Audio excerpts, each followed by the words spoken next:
Oi, Jenny. E aí,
Olá, boa noite.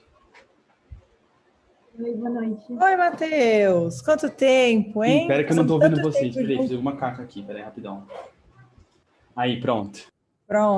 Olá. Tudo bom? Quanto tempo, né? Desde o final do ano passado. Desde o ano passado que a gente não se vê. Nossa, muito tempo já. Vai menos de um mês, mais ou menos. Feliz ano novo, Flávia. Para você também. Vocês Passou também, bem? Jennifer, Anjo. Certo? Sei, graças a Deus, tudo Que certinho. bom, Ano novo. que Em bom. casa, Temos mas bem, novas né? pessoas aqui. Aqui também. Passamos em casa, mas bem, né? Pelo menos seguimos seguros com saúde, né? Isso que é importante. O que importa. A Jennifer começou com a gente agora no início do ano. Talvez ela já tenha visto algumas das suas aulas remotas que a Sim, gente gravou. Não foi? Imaginei, porque ela falou que ela ia ver, por isso que eu comentei. várias. Muito Mas o boa. Matheus ele foi o nosso professor que deu mais aulas, mentor, que vocês dizem instrutor, né? Sempre esqueço como vocês se chamam. Mas ele deu várias aulas para a gente, foi muito legal. E hoje é uma aula que a gente. Na verdade, a gente criou essa aula nova, né, Matheus? Porque seriam 2 aulas de prototipação.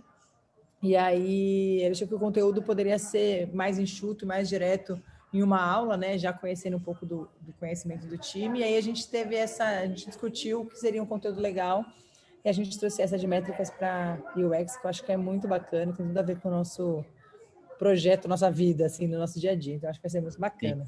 E foi legal pra mim montar essa aula também, porque eu tive que pegar muita coisa que eu aprendi no último ano e transformar em coisas pra poder conversar, Materializar, né? Que materializar. legal. Coisa que tava no dia a dia, que eu aprendi, que eu fui fazendo as coisas e tal. Aí fui buscar documento lá de um ano atrás para printar, para trazer os exemplos e tal. Foi legal, assim, também de ver o aprendizado e transformar isso numa coisa. Acho que foi legal. Tô pensando em escrever depois um artigo sobre isso, sei lá. Achei massa a experiência de voltar. Esse assunto tá super quente, achei muito legal a experiência de voltar e ver essa jornada inteira de novo. Oba, bom pra gente que vai consumir esse seu conteúdo.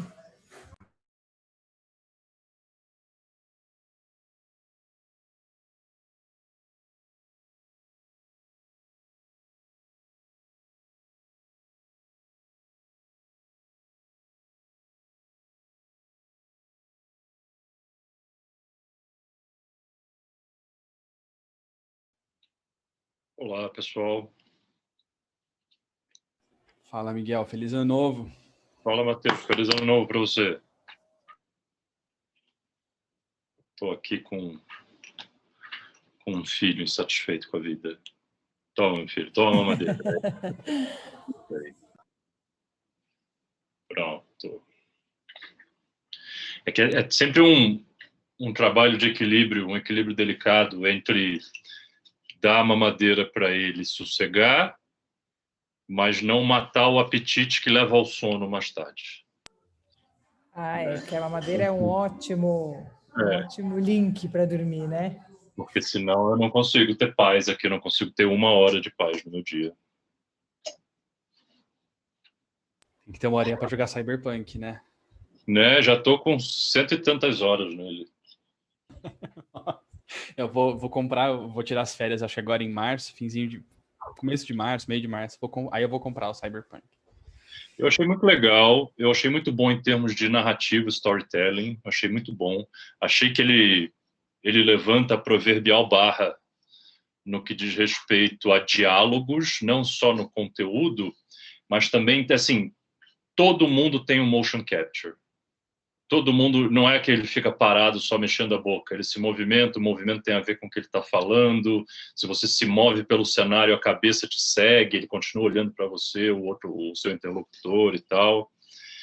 E é até coisas mais simples, né? Tipo, para você falar, você se aproxima dele, não tem que apertar uma tecla para iniciar um diálogo, só de encarar a pessoa, ela já fala com você. Então, tem uma série de pequenas coisinhas na dinâmica da interação, do jogo e tal, que eu achei muito bons. Ele é um jogo que realmente foi lançado antes da hora, isso é fato, né? Mas eu estou jogando no PC, meu PC é bom, então não tenho sofrido muito com bug, não. Aqui tá de boa. E eu acho que ele vai ser uma ótima base para DLCs, para evoluções e tal. Vai ser bacana. Tô nessa pegada de jogar, assim, tô com expectativa baixa, já tava, já, né? Quando o hype é muito alto, assim, eu já fico, né? A mãe sempre falava que a expectativa é a mãe da decepção. Então já vou com expectativa baixa. Demais. De uma vida feliz, né? Expectativas baixas. Mas em termos de narrativa, storytelling, eu achei muito bom. Muito bom. Mas, enfim. Você realmente tem coisas que você decide aqui, fala aqui, mais pra frente tem desdobramentos, afeta a história. Tom. É isso aí. Muito massa. Flavinha, quando for, dá o toque aí. Se quiser esperar até as 7h05, 7h10, você que manda, tá? Tô aqui no... Maravilha. Acho que a gente pode esperar uns minutinhos aí, as pessoas terminarem de entrar e a gente vai começando, sem esperar, sem perder muito do nosso tempo de quem chegou cedo. Beleza.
Pode começar, Matheus. Acho que já estamos com algumas pessoas aqui, vamos embora. Beleza, vamos lá então. Primeiro, obrigado. Eu sei que comecinho do ano, noite, quarta-feira é complexo, mas obrigado por estarem aqui para a gente conversar. E eu queria deixar bem aberto, aproveitar que a gente está em poucas pessoas aqui, eu acho que isso é legal porque a gente consegue ter essa abertura para conversar bastante. Então, hoje eu vou trazer um conteúdo, acho que é bem denso em alguns momentos. A gente vai falar de números, de estatística, de significância estatística para a base e tal. Então, isso tudo vai conectar no final, eu prometo que é para um bem maior. A gente vai chegar no final, vai ser legal. Tá? Vai ter um porquê da gente estar falando de tudo isso e como a gente aplica isso no dia a dia. Vou trazer exemplos, como sempre, tentar trazer exemplos o mais prático possível de o que isso quer dizer no dia a dia e como é que isso impactou, por exemplo, lá no iFood para a gente, o que a gente usa de métrica, de design hoje, qual que é o impacto no dia a dia que isso tem. Tá bom? Então, eu vou fazer aquele corte para a gravação e a gente começa, tá, Flavinha? Maravilha. Boa noite, pessoal. Vamos lá, então. A ideia de hoje é a gente conversar sobre um assunto que talvez para nós designers seja um pouco novidade, mas que para negócios é uma coisa que sempre foi muito conversada e muito falada. Então, é um assunto bem legal e é um pouco da gente colocar a disciplina de design num patamar diferente, né? A gente começa a ter e a entender e a falar sobre o nosso impacto muito maior para o negócio. Então, eu separei 5 coisas para a gente conversar hoje. Explicar um pouquinho sobre métricas em geral, o que como funciona, os conceitos super básicos de estatística. Eu prometo que não vai ser chato tentar explicar o mais simples possível e dar aplicações práticas. Então, a gente vai falar da coisa que vocês devem ter visto no colegial, que é média, mediana e moda. Mas eu prometo que eu vou explicar o porquê que eu estou falando disso e como é que vocês aplicam isso na prática, por exemplo, quando vocês têm um pulo muito grande para cima ou para baixo de NPS. O que isso quer dizer, por exemplo? Depois a gente passa um pouquinho para entender o negócio. Eu vou explicar um pouquinho para vocês o que é bottom line, quando a gente fala de negócio, o que é bottom line e por que isso é importante, porque vocês têm que entender isso. E aí a gente entra, então, na parte que eu acho que é o foco de hoje. Eu quero construir essas duas coisas para a gente poder falar melhor sobre métricas de experiência e como é que vocês podem fazer para entender o impacto que a melhoria de experiência no produto, que o impacto que o trabalho de design tem. Depois a gente fala um pouquinho de frameworks e ferramentas, os frameworks para ajudar a pensar, escolher as metas, as ferramentas para ajudar a coletar e acompanhar. E aí, como sempre, eu vou fechar com umas diquinhas de como começar. Então, o que a gente aprendeu no iFood sobre isso e como que vocês podem começar, quais são as portas que vocês têm que abrir primeiro. Tá bom? E aí, podem me interrompendo à vontade durante o dia de hoje. Quero que vocês se sintam super à vontade para fazer quantas perguntas quiserem e a gente discutir. Então, se quiser trazer casos reais para discutir e tal, fiquem super à vontade. Tá? Vamos lá. Por que a gente está falando de Design Metrics hoje? Na minha visão, isso é uma coisa cada vez mais importante, porque para aqueles de nós que estavam aqui há tempo suficiente para terem sido chamados de web designers, lembram que quando a gente começou a falar de UX design, product design, os artigos que mais apareciam na internet de opinião, de discussão sobre a nossa posição na empresa era quando que a gente vai ter um lugar na mesa, né? Essa mesa, o que é essa mesa, né? Essas são as decisões de negócio. Então, quando é que design vai começar a participar junto com a disciplina de produto, de engenharia, de negócios, na mesa para tomar essas decisões? E o momento é hoje. A gente hoje, como indústria, está numa maturidade que a gente já tem times super grandes de design. Então, no iFood, hoje a gente está com 85 designers, que era uma coisa que se a gente falasse há 10 anos atrás, você ia falar, você tá maluco, isso nunca vai acontecer em empresa nenhuma, por maior que seja, especialmente de produto digital, e hoje é uma realidade e vai crescer cada vez mais. Então, quando a gente tem esse impacto na organização, a gente precisa começar a falar outra língua. E essa outra língua que a gente precisa falar é a língua de negócio, é a língua de impacto, muitas vezes financeiro ou em pedidos no bottom line. A gente vai conversar um pouquinho mais sobre isso, mas a discussão de Design Metrics é importante por conta disso. A gente está num momento hoje em que o design está tomando uma importância, uma relevância para o negócio, e a gente precisa aprender a como traduzir o nosso impacto para a organização. Tá? Então vamos lá. Vamos dar um passo atrás agora de Design Metrics, vamos falar só de Metrics, né? De métricas, indicadores, o que é isso e como é que isso funciona. Então eu vou trazer para a gente 4 tópicos para a gente olhar. Primeiro, o que é uma métrica, para a gente entender o que é esse número. Segundo, alguns conceitos importantes para a gente poder ter uma discussão saudável sobre dados. Então, eu quero que vocês não se sintam deslocados quando alguém falar, isso aqui é um estudo longitudinal. Você fala, o que é isso? Não, eu quero que vocês tenham esse vocabulário básico. E, assim, não é nenhum bicho de 7 cabeças. É super tranquilo de entender, com os exemplos aplicados, as coisas que realmente fazem sentido para o dia a dia. E tenho certeza que vocês vão conseguir usar isso para as discussões. Depois, falar um pouquinho de métricas mais design. Então, como é que esse olhar do designer pode impactar nas métricas. E depois falar um pouquinho, eu sei que vocês têm, não sei se em todos os times, mas em alguns times tem UX Research, qual que é a interação das métricas de design, que é o Quant, com o Quali, né? Como é que a gente cria esse ciclo virtuoso, tanto para descobrir coisas novas com o Quali, quanto para validar, acompanhar com o Quant, e aí criar esse loop infinito. Começando, agora é a parte mais chatinha de definições matemáticas, estatística, para a gente poder ter o vocabulário, aprender o básico, para a gente poder conversar daqui para frente, tá? O que é uma métrica?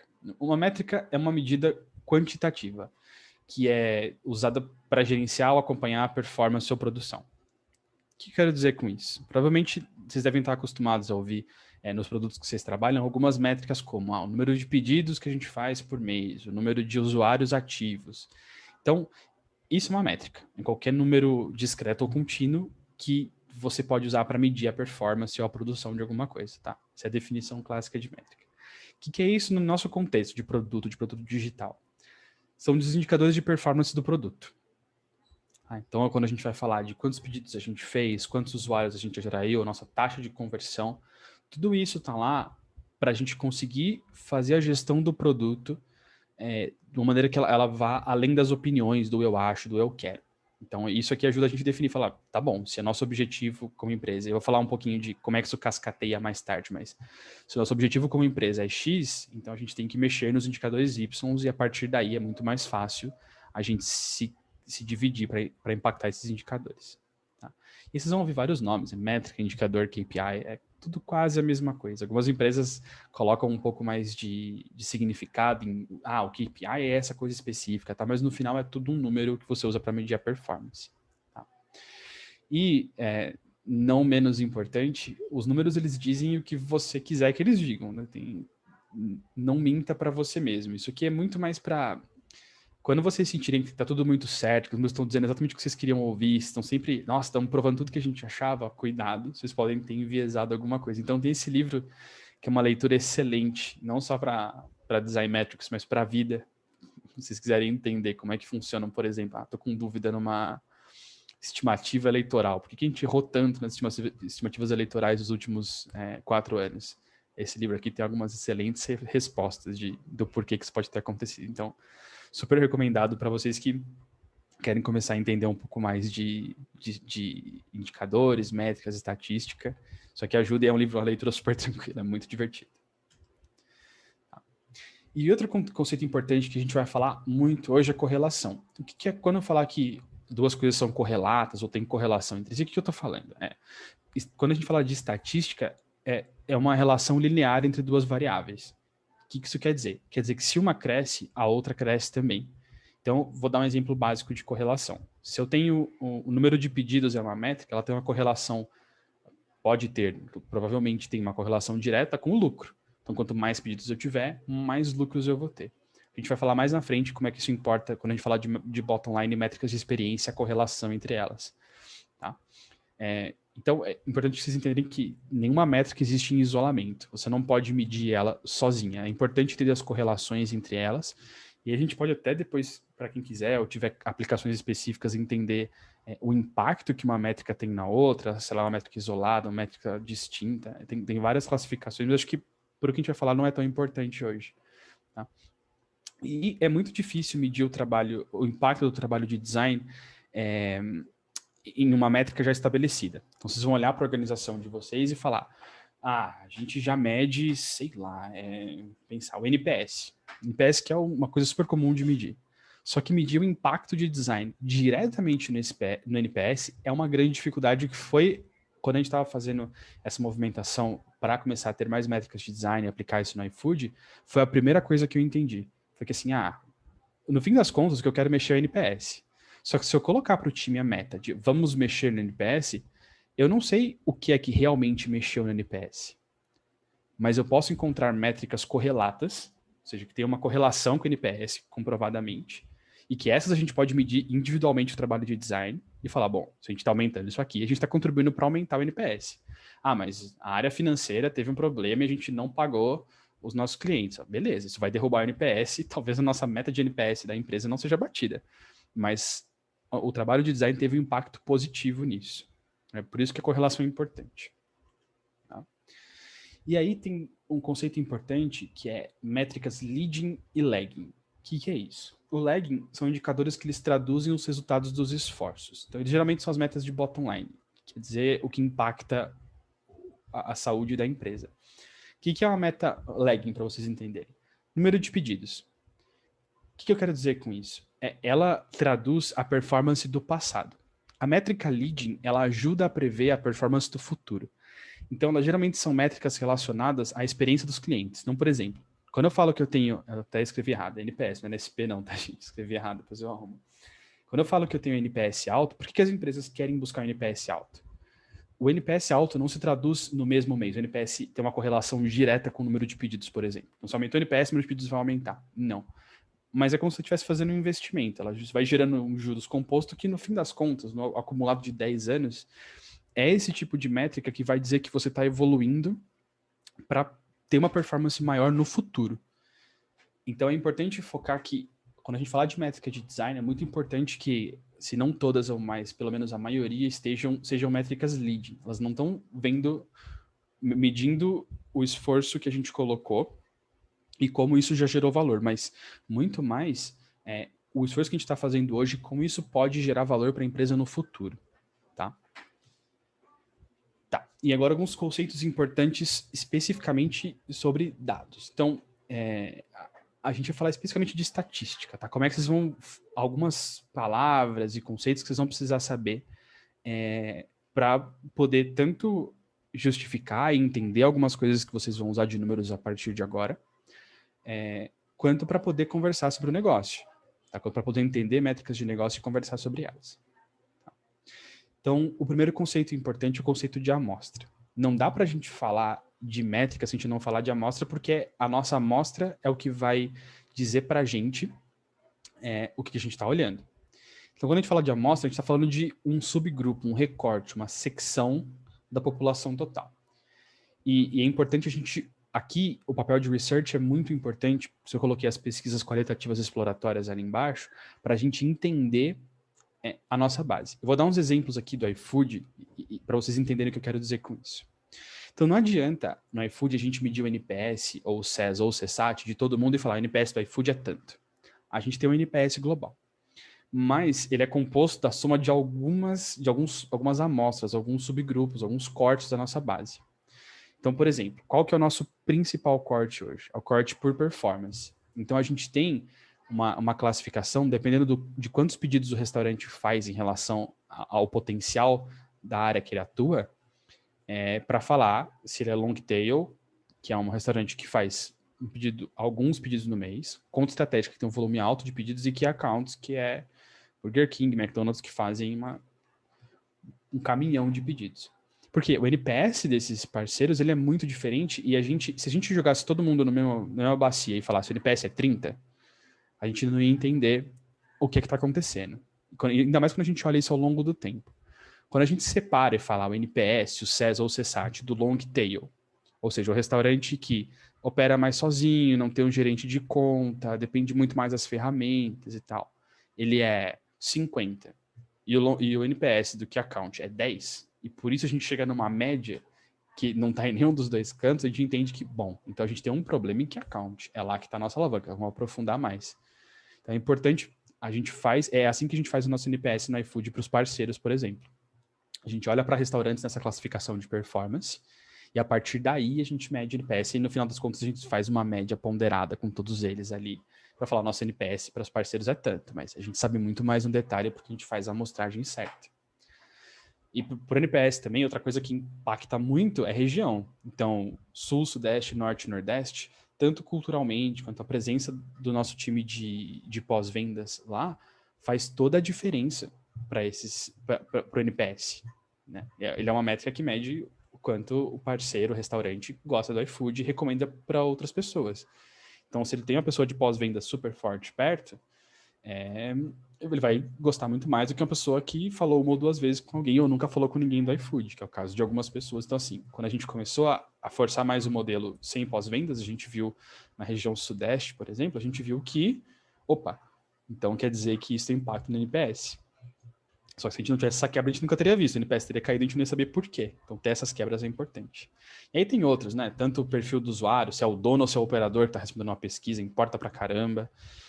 O modelo de negócio, se ele faz a própria entrega, ou se o iFood faz a entrega para ele, importa pra caramba. E até, essa foi uma que a gente foi descobrir um pouco depois, que o tempo de casa do restaurante no iFood tem impacto enorme no NPS dele. A percepção que ele tem do iFood vai mudando ao longo do tempo. Então, quando a gente junta todos esses cortes, é que a gente consegue realmente ter uma foto e entender melhor o NPS. Então, é muito importante vocês usarem os dados qualitativos para entender quem é a população de vocês e aí sim, a partir daí, fazer os cortes que precisarem ser feitos. Tá? Outra coisa importante, viés. Não existe análise sem viés. Todas as análises têm algum viés. Garantam que os vieses são intencionais. Então, por exemplo, vou até voltar aqui na amostra. Quando a gente faz um corte de análise de NPS, de qualquer outra métrica, por região, a gente está introduzindo um viés regional ali. Só que ele é um viés intencional. A gente sabe que está fazendo isso, a gente está fazendo isso para poder entender melhor esse número. O problema é quando você... Peraí, rapidinho, gente. Pronto, foi mal. O problema é quando você introduz um viés sem saber. Então, eu deixei até um link com uma explicação com vários viés para quem se interessar e quiser fazer mais. Depois, terminando de fazer uma pesquisa também seguro, que é garantir que não introduziu nenhum viés. É importante dar uma olhada, mas alguns viéses bem clássicos. Viés de amostra. Então, você escolhe um recorte amostral errado. Você recortou, mas assim, você falou assim, isso aqui representa a minha base inteira. Mas pegou pessoas só do Sudeste. E aí você está fazendo uma abstração que aquilo representa a base inteira. Não representa, representa o Sudeste. Então, é importante ter essa clareza das amostras e você fazer o recorte certo. Segundo é o erro de medição. Então, você faz uma pergunta confusa e a pessoa responde errado porque ela não entendeu, e você leva aquilo como verdade e continua fazendo a pesquisa durante 6 meses para entender que, qualitativamente, depois a pessoa não entendeu a pergunta que você fez, ela está confusa. E o viés da não resposta, isso é muito interessante, que você pergunta, você está satisfeito com a coisa X? A chance das pessoas menos satisfeitas responderem, por exemplo, é maior. Inclusive, chama viés do paciente no hospital. Esse link tem em detalhe cada uma delas, com os estudos científicos que trazem o embasamento, mas é bem legal de ler. Então, pode ser que outras coisas estejam influenciando na resposta. Não necessariamente, você fez uma pergunta, você gostou desse atendimento? A pessoa fala, esse produto não funciona no meu celular Android. Tem nada a ver com o atendimento em si, mas a pessoa está externando a frustração dela como todo naquele pedaço. E, de repente, pode ser que a resposta é majoritariamente negativa. Tá bom, mas quantas perguntas você fez? Será que todo mundo está respondendo? Então, aí quando você precisa entender os vieses que você está introduzindo intencionalmente e ficar atento para ver se não tem nenhum viés não intencional que você introduziu na análise. Tá? Significância estatística. Esse aqui eu não vou nem explicar no detalhe. Tá? Esse aqui eu vou explicar por cima e dar uma calculadora para vocês, que é a mesma coisa que eu faço. Se tiver, dá para ler, lá tem uma explicação toda do porquê, como é que se calcula a significância estatística e tal, mas é uma conta super complexa que várias pessoas já fizeram, porque isso é muito comum. Então, minha sugestão, que é o que a gente faz no iFood, vai com o padrão de mercado. Tá? Então, o que é significância estatística? Ela diz o quanto de respostas você tem que ter numa amostra que seja suficientemente representativa da base, ou seja, garantir que você não introduziu viés. Se você está perguntando uma coisa que você quer saber do Brasil inteiro, você tem que tomar cuidado para fazer uma amostra aleatória o suficiente que inclua pessoas de todas as regiões, não pegue só no Sudeste, por exemplo. Tá? Então, ela quer saber dessa amostra que representa a sua população total, quantas pessoas você precisa perguntar para poder inferir que, olha, eu perguntei para tantas pessoas, então quer dizer que isso aqui é super próximo da resposta que eu tivesse se eu perguntasse para todo mundo essa pergunta. Tá? E aí tem 2 coisas que vocês vão precisar olhar. O grau de confiança, e isso aqui, padrão de mercado é 95%, e margem de erro, que é 5%. Tá? Isso aqui indica o quanto você pode, o grau de confiança é o quanto aquilo representa a atitude da população, a resposta que a população daria se você perguntasse para todo mundo. Então, 95% de chance de ser aquilo que você respondeu. E a margem de erro representa a correspondência, o quanto que ela pode desviar. Se você perguntasse para a população inteira, quanto que ela pode desviar daquilo que você está recebendo, tá? E um cuidado para vocês, que eu já vi acontecer algumas vezes, cuidado com usar porcentagem em coisas como teste de usabilidade que não tem significância estatística. Então, você faz um teste de usabilidade, uma pesquisa com 30 pessoas e fala, 20% das pessoas que a gente entrevistou acha que X. Cuidado, porque a porcentagem deve ser usada com muita parcimônia e só quando você tiver significância estatística, porque senão a porcentagem não quer dizer nada. Então, muito, muito cuidado com isso. Eu trouxe uns exemplinhos para vocês verem mais ou menos o que a gente quer dizer com o tamanho da amostra. Então, imagina que a gente tem 100 mil usuários. Com 95% de confiança e 5% de margem de erro, que é o padrão do mercado, 383 pessoas é o que você precisa fazer. Então, eu estou capturando NPS. Você precisa capturar 383 respostas de NPS para falar, fechei o meu estudo, tá aqui. Então, o link ali está ali em cima, precisa usar em calculadora. E isso aqui, esses números parecem meio mágicos, mas depois, para quem quiser, na calculadora tem inclusive os porquês de ser 95 e 5, tá? Mas só para vocês terem uma ideia, se a gente falar assim, a gente aceita 10% de margem de erro, cai para 96. Né? E se a gente falar, não, em vez de 95 e 5, a gente quer 95 com 1% de margem de erro. Aí a resposta sobe para 8.763 pessoas. Então, a margem de erro e o grau de confiança, então, se a gente pegar o grau de confiança, por exemplo, e baixar para 90, aí tem impacto grande. Então, essas coisas têm impacto especialmente no tamanho da amostra. Mas, para não ter erro, para vocês poderem fazer tranquilo as primeiras e começarem a aprender para depois ver se precisa ajustar esses números, 95% de grau de confiança, 5% de margem de erro, chuta para o gol, tá tudo certo, sem problema nenhum. Tá? E outro conceito importante, outliers. Tem a definição teórica que eu coloquei aqui, você não vai precisar disso, tá? Tô deixando aqui para quem quiser ler, estudar e se aprofundar mais, e sobre o intervalo interquartil, quebrar. É complexo, gente. Assim, eu não sei se eu entendi ainda. Eu acho que eu entendi, mas eu não sei se eu entendi. Mas resumindo, o que você precisa saber sobre outliers? Você precisa saber que os outliers existem e que eles podem desviar muito a maioria dos outros resultados. Então, quando você faz por exemplo, NPS, você contabiliza ele como uma média. O que isso quer dizer? Você soma todos os resultados, divide pelo número de participantes e fala NPS é tanto. Só que se todo mundo respondeu uma coisa e uma pessoa respondeu muito para cima ou muito para baixo, esses outliers, eles podem puxar a sua média e ter impactos importantes. Tá? Assim, vocês conseguem me dizer quem que é o outlier nesse gráfico? Assim, não dá para ter muita dúvida de que a gente entendeu que é isso aqui. Isso é um outlier, é quando ele está muito fora das medidas. Vocês podem fazer definição estatística para usar algum uso, se aprofundar se tiver algum caso específico, mas o importante é o conceito. Outlier é aquilo que fica muito fora das duas margens, tanto do final quanto do começo da medição. Tá? E aí vamos falar um pouquinho de média, mediana e moda. Eu já vou dar um exemplo de como é que vocês usam isso. Então, dessa sequência aqui, imagina que isso aqui são respostas de uma pesquisa de NPS, por exemplo, que vai de... Aliás, NPS não, tem que ser outra coisa que vai de 0 a 100. Tá? De 0 a 100. A média é 7,61. Mas claramente tem um outlier nessas respostas, que é o 50. Então, se eu fizer uma média que tira os outliers, na verdade a minha média é 4,08. E essa é uma informação muito importante, porque pode ser que vocês estejam tendo uma resposta assim durante 6 meses, e de repente a média vai para 7,61. A primeira pergunta é, opa, o que mudou? E muitas vezes os outliers podem ter sido o problema aqui.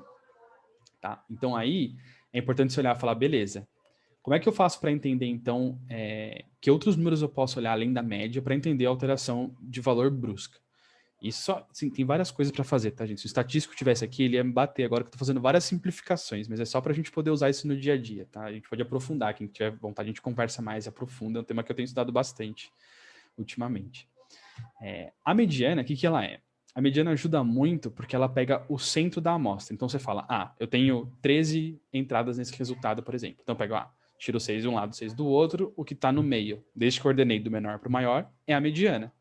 Então, se você olha que a mediana é 4 e a média é 7, isso já te diz que os resultados grandes, alguma coisa está acontecendo ali que está puxando muito para cima. E a moda é o que mais se repete. Então, é o resultado que mais repete. Uma pesquisa de NPS de 0 a 10, qual é a nota que mais é dada de 0 a 10? Tá? que isso aqui ajuda vocês a entender? Então, eu prometi que eu ia trazer o porquê eu estou falando de média, moda e mediana hoje. A média é a maneira mais comum de analisar um número que vocês vão achar. Tá? Então, se vocês vão olhar o NPS que vocês estão olhando hoje é uma média. A gente está olhando o CSAT, CES, é tudo média. Tá? A grande maioria. Então, ele pode introduzir um viés quando você tem esses outliers, quando você tem respostas muito altas para um canto ou para o outro. Ou muito baixas, né? No caso de estar no começo da amostra. Então, quando vocês olham para a mediana ou para a moda, ela pode ajudar a entender aumento ou queda repentina de um número, se acontecer alguma coisa, tá? Ou até mesmo um número que vocês já conhecem, fala assim, tá bom, qual que é a mediana e a moda desse número? Deixa eu ver se ela difere muito da média, para eu entender o que é que está acontecendo. Então, vamos pegar um exemplo. De repente, de uma pesquisa para outra, caiu 20 pontos NPS. A primeira coisa é botar a mão e falar, o que é que aconteceu? A primeira coisa que você pode fazer é, olha a média. Então, você está olhando, né? Foi de 40 para 20. Deixa eu olhar a moda e a mediana. O que aconteceu com elas? Se houve movimentação nessas bordas. Tá? Pessoas que gostam muito mais agora, porque aumentou 20 pontos. Pessoas que odeiam muito mais, porque caiu 20 pontos. E aí você pode ver se, por exemplo, comparando as modas, se teve... A mediana não teve uma mudança tão grande, tá? A mediana continua mais ou menos a mesma, ou seja, as respostas nas pontas estão mais ou menos iguais. Você pode olhar a moda para falar, isso aumentou porque a grande maioria falava 6, agora a grande maioria fala 7, tá? E aí isso aqui é pra vocês terem na cabeça, assim, quando tem uma distribuição normal, a gente tem a moda, a mediana e a média tudo junto. Então vocês vão ver que de repente foi de 20 para 30, porque a gente começou a ter pessoas que gostando muito mais, estando muito mais na ponta, lá no 9, tem muito mais 9 e 10, pode ser que ela esteja sendo puxada para a direita. Então vai ter o right skew, a mesma coisa para a esquerda. Tá? Mas é mais para vocês entenderem o que são esses números, e na hora que vocês tiverem um susto com uma média, você tenta falar, peraí, deixa eu olhar a mediana e a moda dessa amostra aqui para entender melhor. Tá? Outra coisa importante, quarentena não é a nossa quarentena do Covid, tá? É quarentena da amostra. Existe um tipo de estudo que chama estudo longitudinal, que é você fazer a mesma pergunta para as mesmas pessoas ao longo de muito tempo. Então, você acompanha durante anos as pessoas. Isso aqui pode introduzir um viés para a gente. Então, é importante que vocês, quando forem fazer pesquisa, por exemplo, de NPS, SES e CSAT, coloquem as pessoas que responderam ela numa espécie de quarentena. Então, por exemplo, o que a gente faz no iFood, quando um restaurante responde de NPS, a gente coloca ele em quarentena de NPS. Ou seja, ele não pode, pelos próximos 90 dias, responder NPS. Então, assim, a gente consegue garantir que, se a gente tem as amostras certas, está representando o Sudeste inteiro, um restaurante só dar a mesma resposta, dar sempre muito bom ou sempre muito ruim no NPS, por exemplo, vai contaminar a nossa amostra. Ou ele vai sempre puxar muito para cima ou sempre muito para baixo. A gente consegue garantir que tem uma variabilidade dos respondentes para falar, beleza, a gente está sendo aleatório o suficiente para essa população, para essas 383 pessoas responderem uma coisa que representa todo mundo. Tá? Parte chata foi, gente, acabou. Vocês têm alguma pergunta? Vocês querem falar alguma coisa, tirar alguma dúvida? Deixar o chat aberto, que vocês quiserem mandar texto também. Beleza, eu vou indo. Então, se vocês querem mandar texto no chat, ou quiserem fazer pergunta, fiquem à vontade para abrir o microfone também, tá? Então, vamos lá. Agora vamos falar para métricas, qual que é o papel de vocês nisso. É muito importante que vocês passem a pensar daqui para frente as métricas a partir da perspectiva do usuário. Então, se a gente falar de User-Centric Design, a gente exige User-Centric Metrics. Tá? Então, a gente vai medir a experiência que as pessoas têm com o nosso produto. E as métricas vão ser importantes para duas coisas aqui.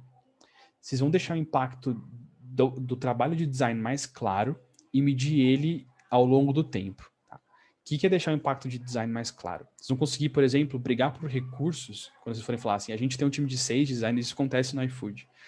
Assim a gente justifica, uma das justificativas que a gente leva é sempre o impacto que a gente pode ter. Falar assim, a gente pode ter um impacto direto em NPS, por exemplo, se a gente trouxer mais 3 pessoas para esse problema.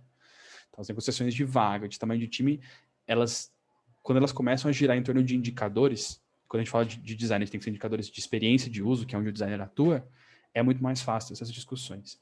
Tá? E aí medir ao longo do tempo para falar, quando você chegar no final do ano e falar, o time de design custou X mil reais para a empresa esse ano. Qual que é o valor que isso trouxe? Então, para tirar isso da subjetividade, os números ajudam a gente a deixar bem claro. Eu trouxe esse valor, a gente trouxe esse impacto para o negócio. Tá? E a gente já falou um pouquinho de lead indicators, então vocês como designers devem perseguir coisas que vão melhorar o produto e trazer benefícios no futuro, não necessariamente o grande impacto de vocês está em trazer, por exemplo, pedidos hoje. Mas criar um produto tão bom que vai trazer pedidos ou lucro ou qualquer outra métrica que seja importante para a empresa para o futuro. Tá? Então, e aí, como último passo que eu vou dar as diquinhas no final, é como é que vocês fazem para colocar isso na engrenagem da empresa. Então, não é só a gente falar, o time de design tem as métricas deles. Não, as métricas que o time de design está usando tem que ser as métricas que a empresa está usando. Não pode ser destacada, as coisas têm que estar, são diferentes, elas têm que estar conectadas. Uma coisa tem que movimentar a outra, que é muito o que a gente falou de correlação, que eu vou explicar para vocês daqui a pouco. Tá bom? E aí, sobre qual e quant, se tiverem researchers aí, ou se vocês quiserem convidar seus amigos researchers para conversar sobre isso, é uma boa. Porque as pesquisas qualitativas que vocês vão fazer, elas vão dar significado para os dados quantitativos. Então, por exemplo, isso é especialmente importante, como eu falei lá atrás, quando a gente está fazendo recorte. Então, quando a gente foi fazer o recorte, por exemplo, de tempo de casa dos parceiros no iFood, dos restaurantes, fica a dúvida. Eu faço com 1 mês, com 3 meses, com 6 meses, com 1 ano. O que respondeu essa pergunta foi uma pesquisa qualitativa sobre o tempo de casa dos restaurantes e quais são os impactos. Então, a gente descobriu que existem ciclos de vida do restaurante no iFood. Então, nos primeiros 6 meses, ele está se provando se aquilo faz sentido para ele, se ele faz sentido no iFood. Depois disso, tem 1 ano. Depois disso, tem 2 anos. Depois disso, tem 2 ou mais anos. E a gente descobriu que esses são os cortes corretos com a pesquisa qualitativa, não tem outro jeito. Você pode olhar para os dados e analisar, mas você pode estar sendo enviesado. A pesquisa qualitativa, ela te ajuda a encontrar os porquês na vida real, tá? Que é muito importante. E aí, isso deve ser um feedback loop infinito. E essas duas coisas devem sempre se manter em xeque. Tanto a quali trazer coisas que desafiam ou corroboram o quant, quanto ao contrário. O quant trazer coisas que desafiam ou corroboram o quali. Então, não é porque a gente está falando de quant aqui que são coisas completamente diferentes do que o researcher está fazendo na rua, muito pelo contrário. Tem que ser uma coisa que se conversa. Então tá bom, vamos falar um pouquinho agora de negócios. Então o que eu quero falar para vocês de negócios antes da gente falar especificamente do papel de design no negócio? Quero que vocês entendam algumas coisas e primeiro, qual o impacto que a gente tem, por que negócios e números são meio que sinônimos? Por que negócio não fala, eu quero fazer isso e vou lá e faço? Segundo, o que é bottom line? Vocês vão ouvir essa expressão algumas vezes, quero que vocês entendam ela, e não só entendam o que é bottom line, mas entendam por que isso existe, por que isso é importante. E terceiro, quais são as métricas comuns importantes para o negócio. É lógico que eu não vou falar de todas, mas vou trazer algumas que vocês, em produto digital, é muito comum ser usada, tá? E se vocês quiserem levantar outras que vocês conhecem no dia a dia, se eu conhecer, para a gente poder conversar também. Se eu não conhecer, eu pesquiso, a gente traz a conversa depois. Então, primeiro, por que negócios e números é tão importante? Se vocês não gostam de negócios e números, acham que isso tudo é muito estranho, não faz sentido, é essa pessoa que vocês têm que culpar. Um rapaz chamado Peter Drucker. Ele é um dos gurus uma das pessoas mais influentes das últimas décadas aí do século passado sobre gestão de negócios. E ele fala que o que é medido é gerenciado. E é por isso, muito da doutrina dele de negócios é o que derivou hoje a nossa estrutura de gestão de negócios moderno, em que a gente tem métricas anuais, então, assim, por que é anual, né? Por que não é semestral? Então, tem toda uma doutrina de gestão, que eu não vou... O Peter Drucker tem livros excelentes que vocês podem ler, que foram escritos na década de 70, que super válidos hoje, super usados hoje, assim, são leituras muito legais para quem está querendo entender mais de negócios e como as coisas funcionam. Mais importante que assim, ele é que criou a base para tudo isso, tá? De como as empresas hoje meio que pensam e atuam com números. E aí, é importante vocês entenderem também como é que a gente chega nesses números. Tá? E aí, aqui se vocês quiserem mais detalhes, eu não sei quanto vocês participam, ou estão perto, ou já sabem disso. Então eu vou passar superficialmente por algumas coisas, mas se alguém quiser mais detalhe aqui, me falem que eu vou entrando nos detalhes, tá? Pode mandar no chat, pode abrir o microfone. Mas geralmente é assim que acontece a quebra, né? As metas, elas estão aqui embaixo. É isso aqui que a gente, no fim das contas, coloca no nosso painel de metas e fala assim, bater 20 NPS. NPS está aqui. Na verdade, tudo começa lá em cima com a visão, que é o que a empresa, como é que ela enxerga o mundo, a missão, que é o que ela está aqui para fazer. E essas duas coisas geralmente não mudam muito, tá? Se elas mudarem muito, ou uma startup ou tem algum problema. Geralmente são coisas muito mais fixas. os objetivos estratégicos são o que seguem. E, de novo, eu não vou entrar muito em detalhes, vocês podem ler os livros do Peter Drucker, recomendo que vocês leiam e entendam, inclusive. Mas se a gente está buscando NPS ou pedidos, tem a ver com objetivo estratégico. Qual que é o nosso objetivo estratégico? É criar um produto que vai nos sustentar, criar uma vantagem competitiva para os próximos 20 anos, ou vai trazer resultado financeiro agora porque a empresa vai falir? São objetivos completamente diferentes, que geram metas completamente diferentes. Tá? Então, se vocês têm dúvidas do porquê as metas são como são, talvez seja um exercício legal perguntar, mas quais são os nossos objetivos estratégicos? Por que a gente está focando nisso e não naquilo? E isso pode responder muito do porquê o número é o número. Tá? E às vezes isso pode te ajudar, inclusive, a escolher as métricas de design que vão ter mais impacto. Tá? Então, tem umas perguntinhas para vocês se fazerem aí. Sabe como é que seu produto traz lucro? No fim das contas, quando a pessoa aperta comprar lá no fim do funil, como é que isso se traduz em lucro no final das contas? Qual que é a soma e a subtração que a gente faz? Qual que é o modelo de negócios que o seu produto tem? Como é que é feito esse planejamento estratégico? Quem é que senta lá para discutir o que vai ser feito e o que não vai? Como é que é calculado o ano fiscal? Por que por exemplo, assim, a maioria das empresas termina o ano fiscal em março? Por quê? Assim, o que aconteceu aí? Qual que é a visão estratégica do produto? Qual que é aquela parte da visão da visão e da missão? O que isso quer dizer e como é que isso impacta o meu dia a dia? E isso é importante porque se você entender os números e não entender o porquê eles existem, falar, a gente está buscando NPS 20, 30, 40, 80, mas não souber por que você está fazendo isso, talvez você escolha métricas de design que vão contra o que a empresa realmente quer como objetivo estratégico. No fim das contas, ela pode escolher metas erradas, mas o objetivo estratégico está muito claro. Então, se você não entende isso, você pode cometer erros aí. E os indicadores de design eficiente são leading e não lagging. Tá? E aí é por isso que saber o objetivo estratégico é importante. Se, por exemplo, algumas empresas não têm um indicador leading clássico, que é muito usado hoje, é o NPS. Mas tem empresas que não têm esse indicador como meta estratégica da empresa. Então, pode ser que ela só tenha indicadores lagging. Ou seja, está falando só de número de pedidos, de lucro bruto, de EBITDA. Isso pode estar colocando a empresa numa posição que está meio que tirando o leite da vaca, mas não está criando novas vacas, novas fontes para a gente tirar o leite. Então, essa fonte vai secar eventualmente. Então, é muito importante você entender isso e falar, opa, estou vendo uma coisa que ninguém está vendo, eu vou propor mudanças aqui. Tá? Que foi esse último ponto aí que eu falei. Tá bom. Bottom line. O que é isso? O bottom line, ele chama bottom line porque ele é como se fosse a última linha da planilha que calcula, entre aspas, o lucro, o impacto na métrica principal da empresa. Tá? Quando você faz a soma e a subtração de tudo, esse é o bottom line.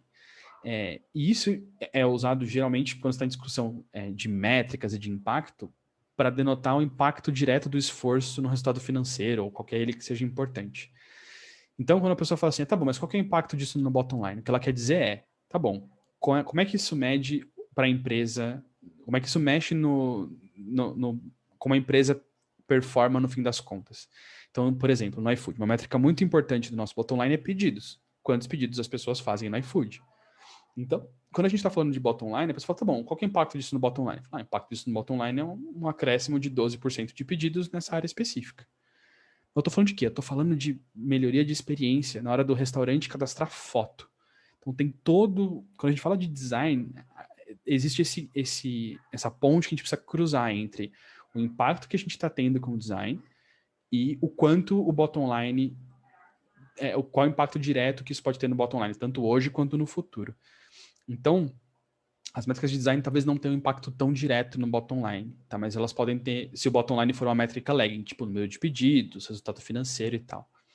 Então, se vocês tiverem métricas como NPS, por exemplo, olhem para elas são uma mina de ouro para os designers, porque elas já são uma métrica leading que você pode ter correlação direta e bater meta da empresa e ser feliz, e é muito legal. Se não tiver, não se desespera também. Dá para você encontrar correlações e medir para o futuro. A gente vai falar um pouquinho mais depois, tá? E que eu queria que vocês soubessem de nomes que vocês vão ouvir de negócios. E se vocês quiserem mandar aí no chat mais algum, a gente pode até discutir. Eu posso até trazer se eu souber aqui para a gente conversar. Tá? Então, tem algumas métricas de negócio que meio que todas as empresas vão falar em algum momento de um jeito ou de outro. Tá? E elas vão vir do planejamento estratégico, tanto o número quanto onde a gente tem que chegar. Então, eu quero que vocês saibam isso, porque sabendo essas métricas, vocês vão encontrar indicadores de design que tenham uma alta correlação com elas. Então, se a gente está falando, por exemplo, de EBITDA, que é basicamente o lucro, eu vou explicar ela um pouquinho mais em detalhe.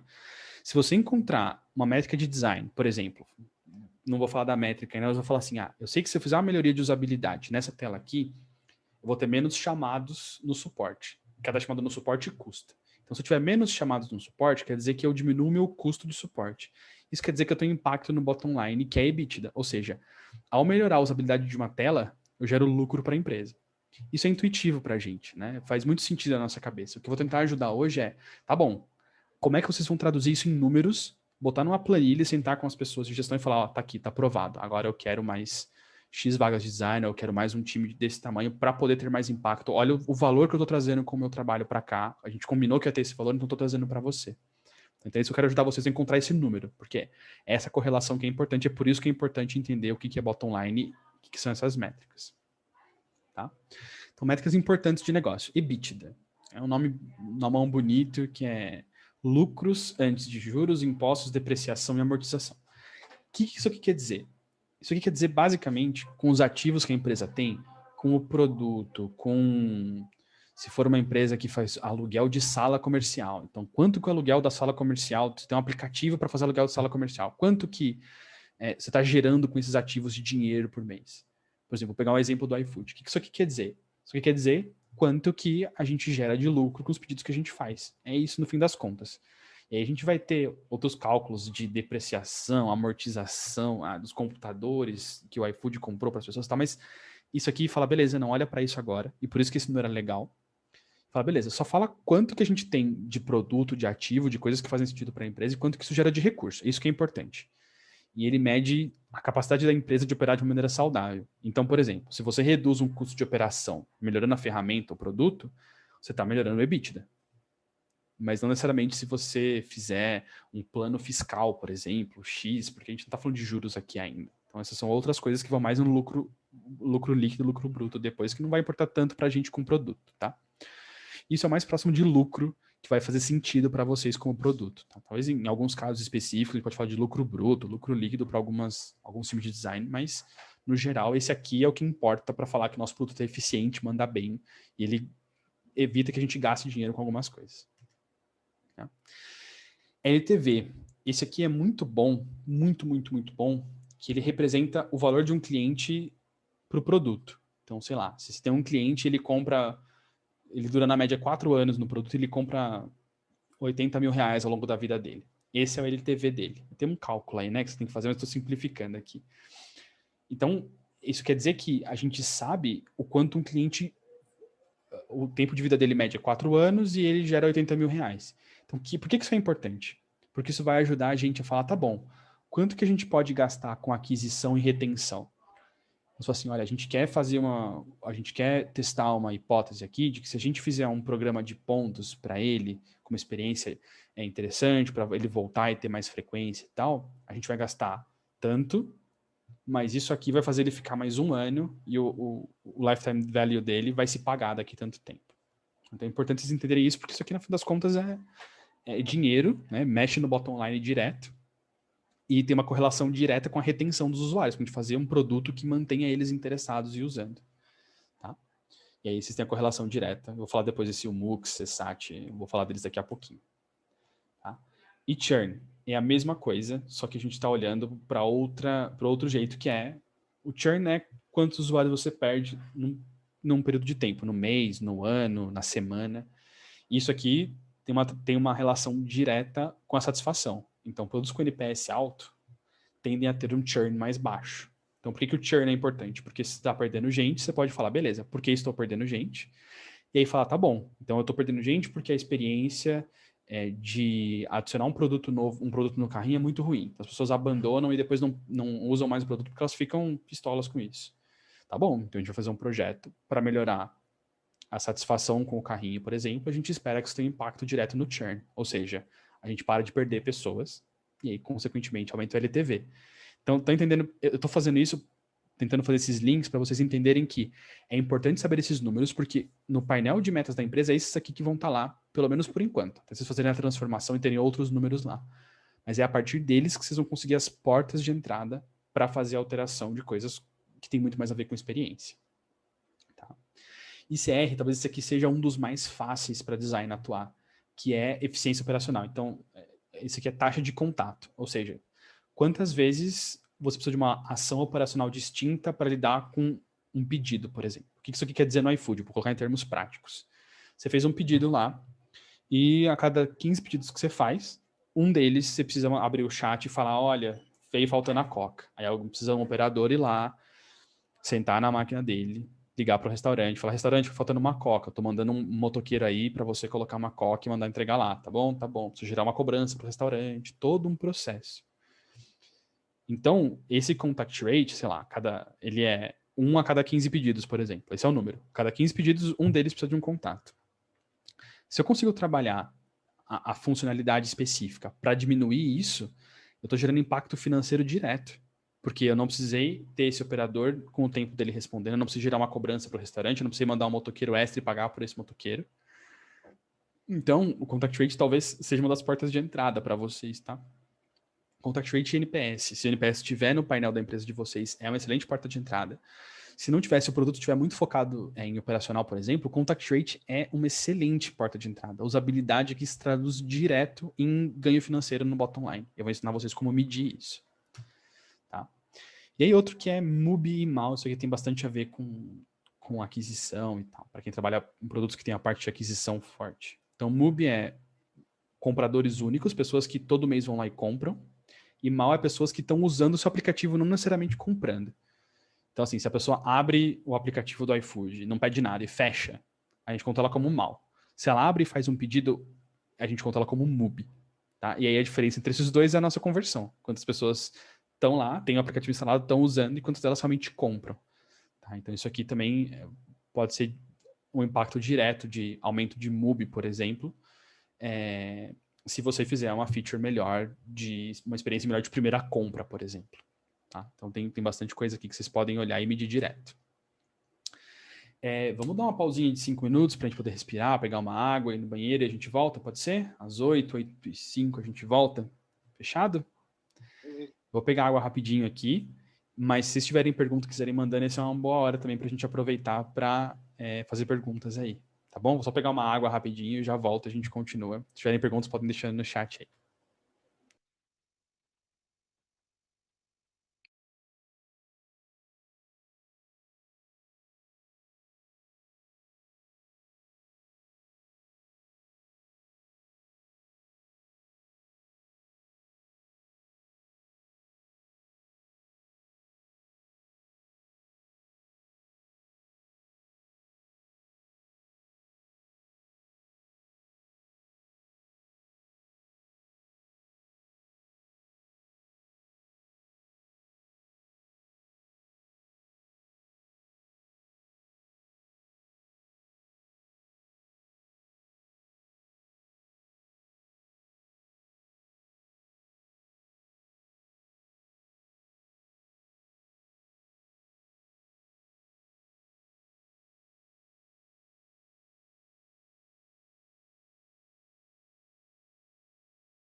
Tô aqui de volta, pessoal. Quiser abrir o microfone, mandar no chat, pergunta aí, fiquem à vontade. Daqui uns minutinhos a gente volta, então. Matheus? Opa, pode falar. Bem, meu nome é Lucas, eu sou designer, UX designer na Smiles. Recentemente eu estava lendo um artigo que explicava como medir churn sem entender o tempo de vida do usuário no produto, pode ser enviesado, né? Porque se você mede o churn sem pensar em que tempo de vida ele está no seu produto, você presume que ele tem a mesma chance de deixar o produto no momento 1 ou 1 ano depois. Excelente pergunta e você está coberto de razão. E é aí que a pesquisa qualitativa vai ser tua amiga.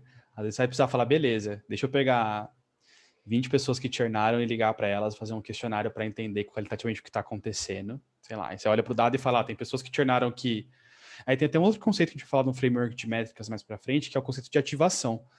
Né, que tem churn que nem ativou. Então a pessoa baixou, vou pegar o exemplo do iFood, que é o meu dia a dia. Baixou o iFood, abriu, navegou, desinstalou o iFood.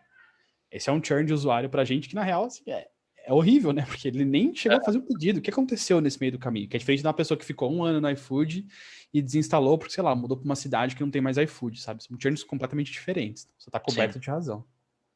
Bacana. Excelente pergunta.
Bom, galerinha, vamos voltando aqui. Então, tem bastante coisa hoje, tô com medo de passar do horário. Então, vou voltando, tem uns 5 minutinhos aí pra gente poder pegar uma água e ir no banheiro.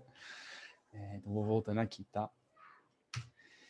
Vamos lá, agora a parte que realmente interessa. Eu prometi pra vocês que ia ter uma parte difícil no começo e ela já foi, tá, gente? Daqui pra frente a gente vai falar só de coisa legal, só de coisa que faz sentido, que vocês podem aplicar, sentar na mesa amanhã e aplicar, tá? Então, é mais pra...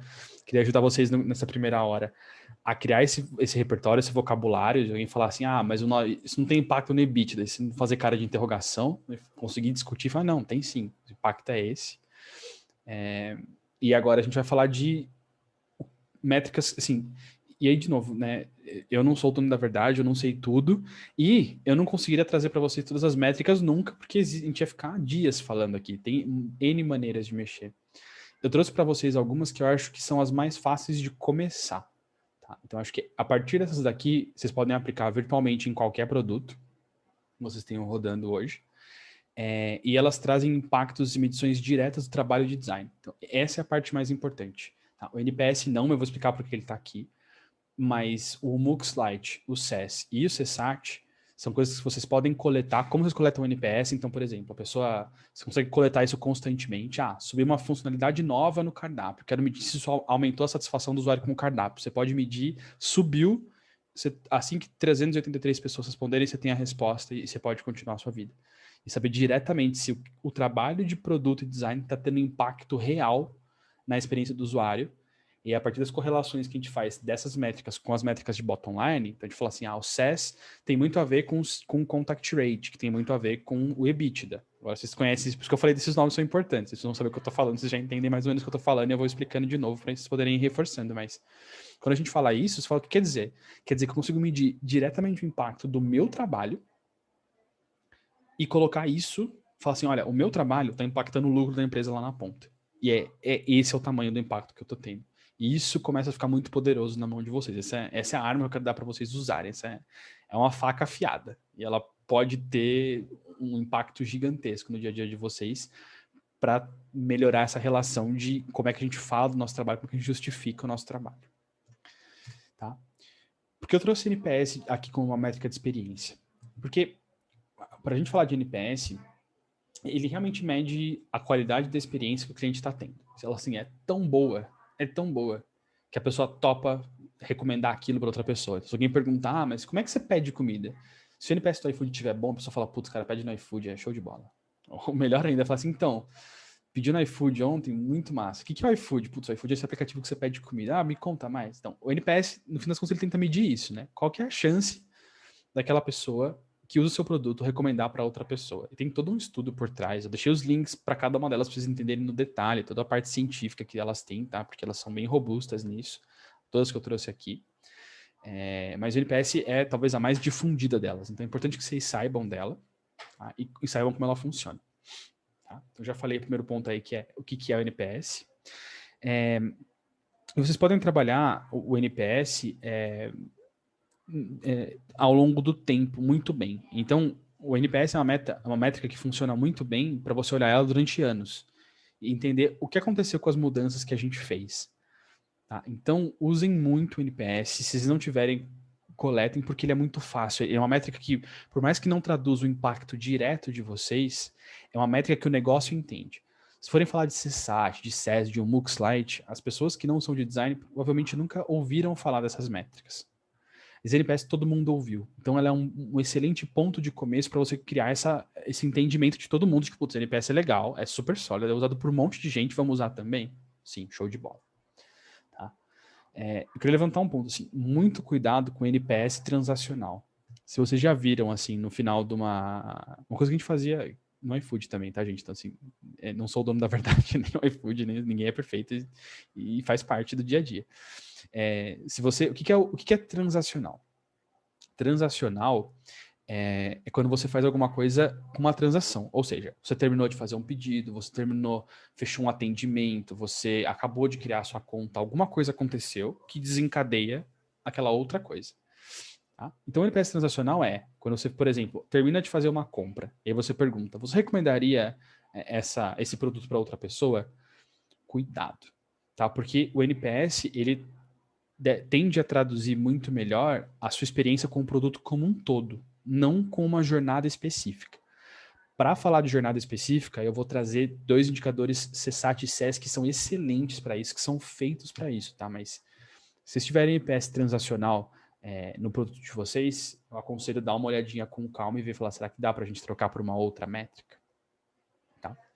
E o problema do NPS, especificamente para design e até para outras coisas, é que ele é muito abrangente. É difícil medir o impacto direto do que a gente faz no NPS. Então, o que eu quero dizer com isso? Imagina que ao mesmo tempo a gente sobe uma versão nova do carrinho de compras. Então ele subiu, nossa, aposta muito, a gente pesquisou muito e tal. Só que ao mesmo tempo, porque a gente subiu isso, a gente colocou um bug que cobra dobrado. Isso é um bug. Né? O carrinho novo tá incrível, a gente sabe que ele resolve um monte de problema, mas quando você aperta comprar, ele cobra 2 vezes. O que vai acontecer com o NPS? Por melhor que seja o carrinho que você fez, o NPS vai despencar, porque você está cobrando dobrado.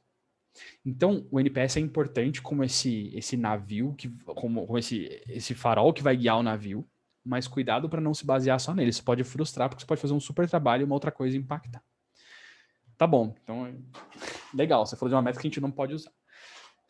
Usem, mas muito mais porque ela faz essa ponte com o negócio muito bem. Todo mundo sabe o que é NPS, todo mundo entende que isso é importante e bora lá. Se vocês não tenham ainda, é muito legal que vocês comecem a medir NPS, tá?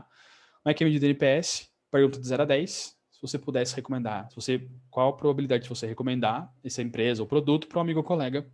Pouco provável no 0, extremamente provável no 10. E aí a conta é feita de detratores, né? De 1 a 6, pessoas que provavelmente não recomendariam. 7 e 8 são passivos, que pode recomendar ou não. 9 e 10 são promotores, que com certeza vão recomendar. E aí você faz a conta e chega num número que vai de menos 100 a 100.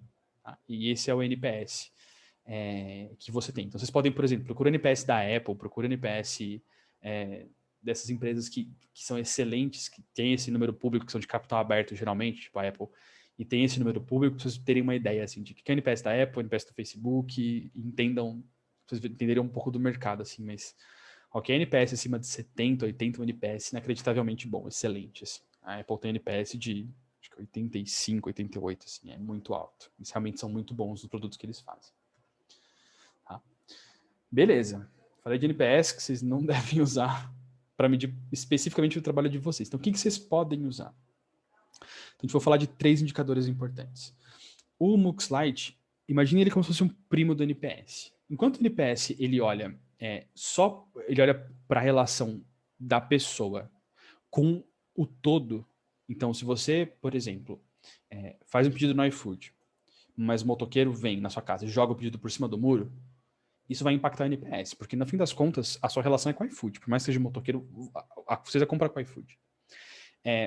Mas o MUX, ele mede só o produto.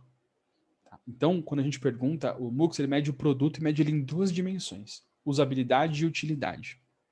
A gente faz 2 perguntas, tá? A primeira, o produto tem funcionalidades que atendem à minha necessidade?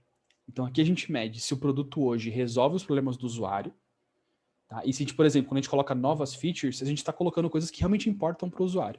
Tá? Lancei uma feature nova. Isso tem que ter um impacto direto nessa métrica de utilidade. Tá? Você tem que ver na hora. Se você não está vendo, você está fazendo a funcionalidade errada. E isso ajuda muito a medir. Assim, a gente encontrou a funcionalidade certa, a gente fez a coisa certa, colocou a coisa certa no ar, do jeito certo. Esse número vai te dar isso. E a segunda é se o produto é fácil de usar. Que aí é a usabilidade. Então aqui a gente é um número que ele precisa se manter constantemente alto.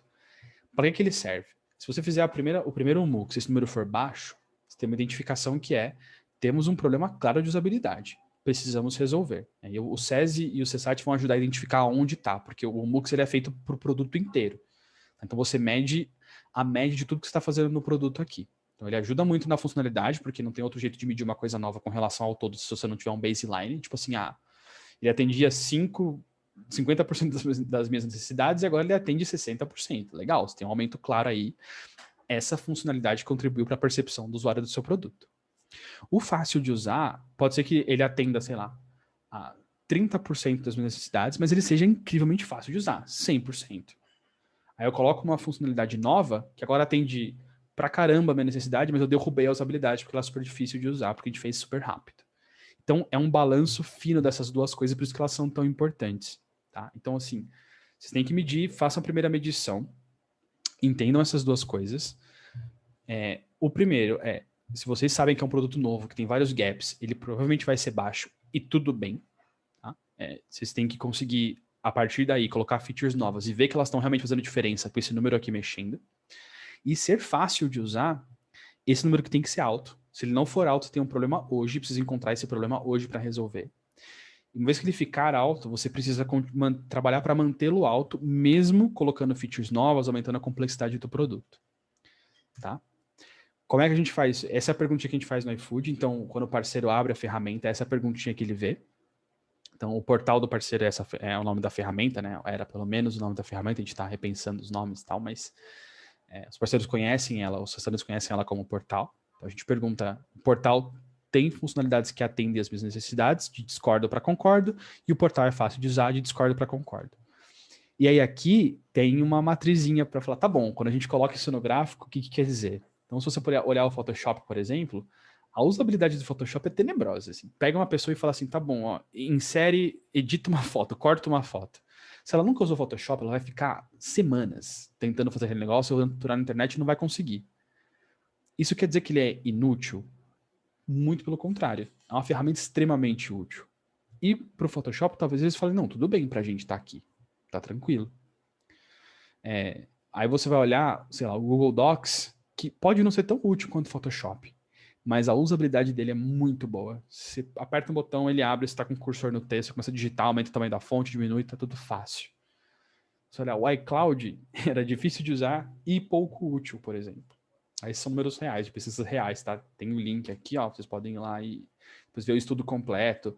E assim, tudo isso, gente, não é uma coisa que alguém tirou da cabeça, tá? Tem todo um estudo de anos científico publicado sobre por que essas métricas fazem sentido. Tá? Então, ter isso aqui, entender onde o seu produto está, entender a evolução dele ao longo do tempo, é uma ferramenta muito importante. Por que isso aqui é importante?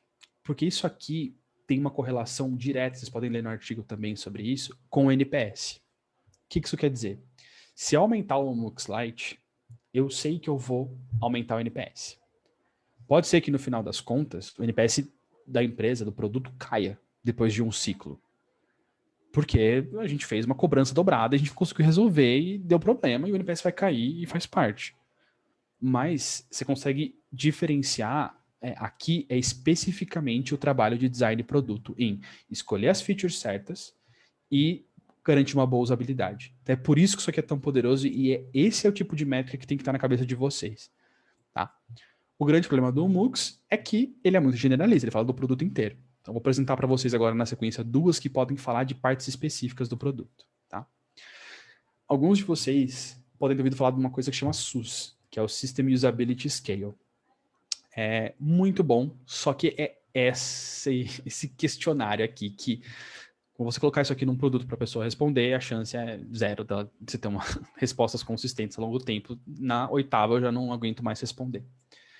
Só que o MOOCs Lite, ele consegue prever, de novo, tudo isso tem provas científicas, está lá no artigo, vocês podem ler com calma depois para validar, mas com 99% de acurácia o SUS. Então o SUS é uma coisa que em algumas organizações de produtos vocês já vão ouvir falar, vai ter alguma métrica de SUS e tal.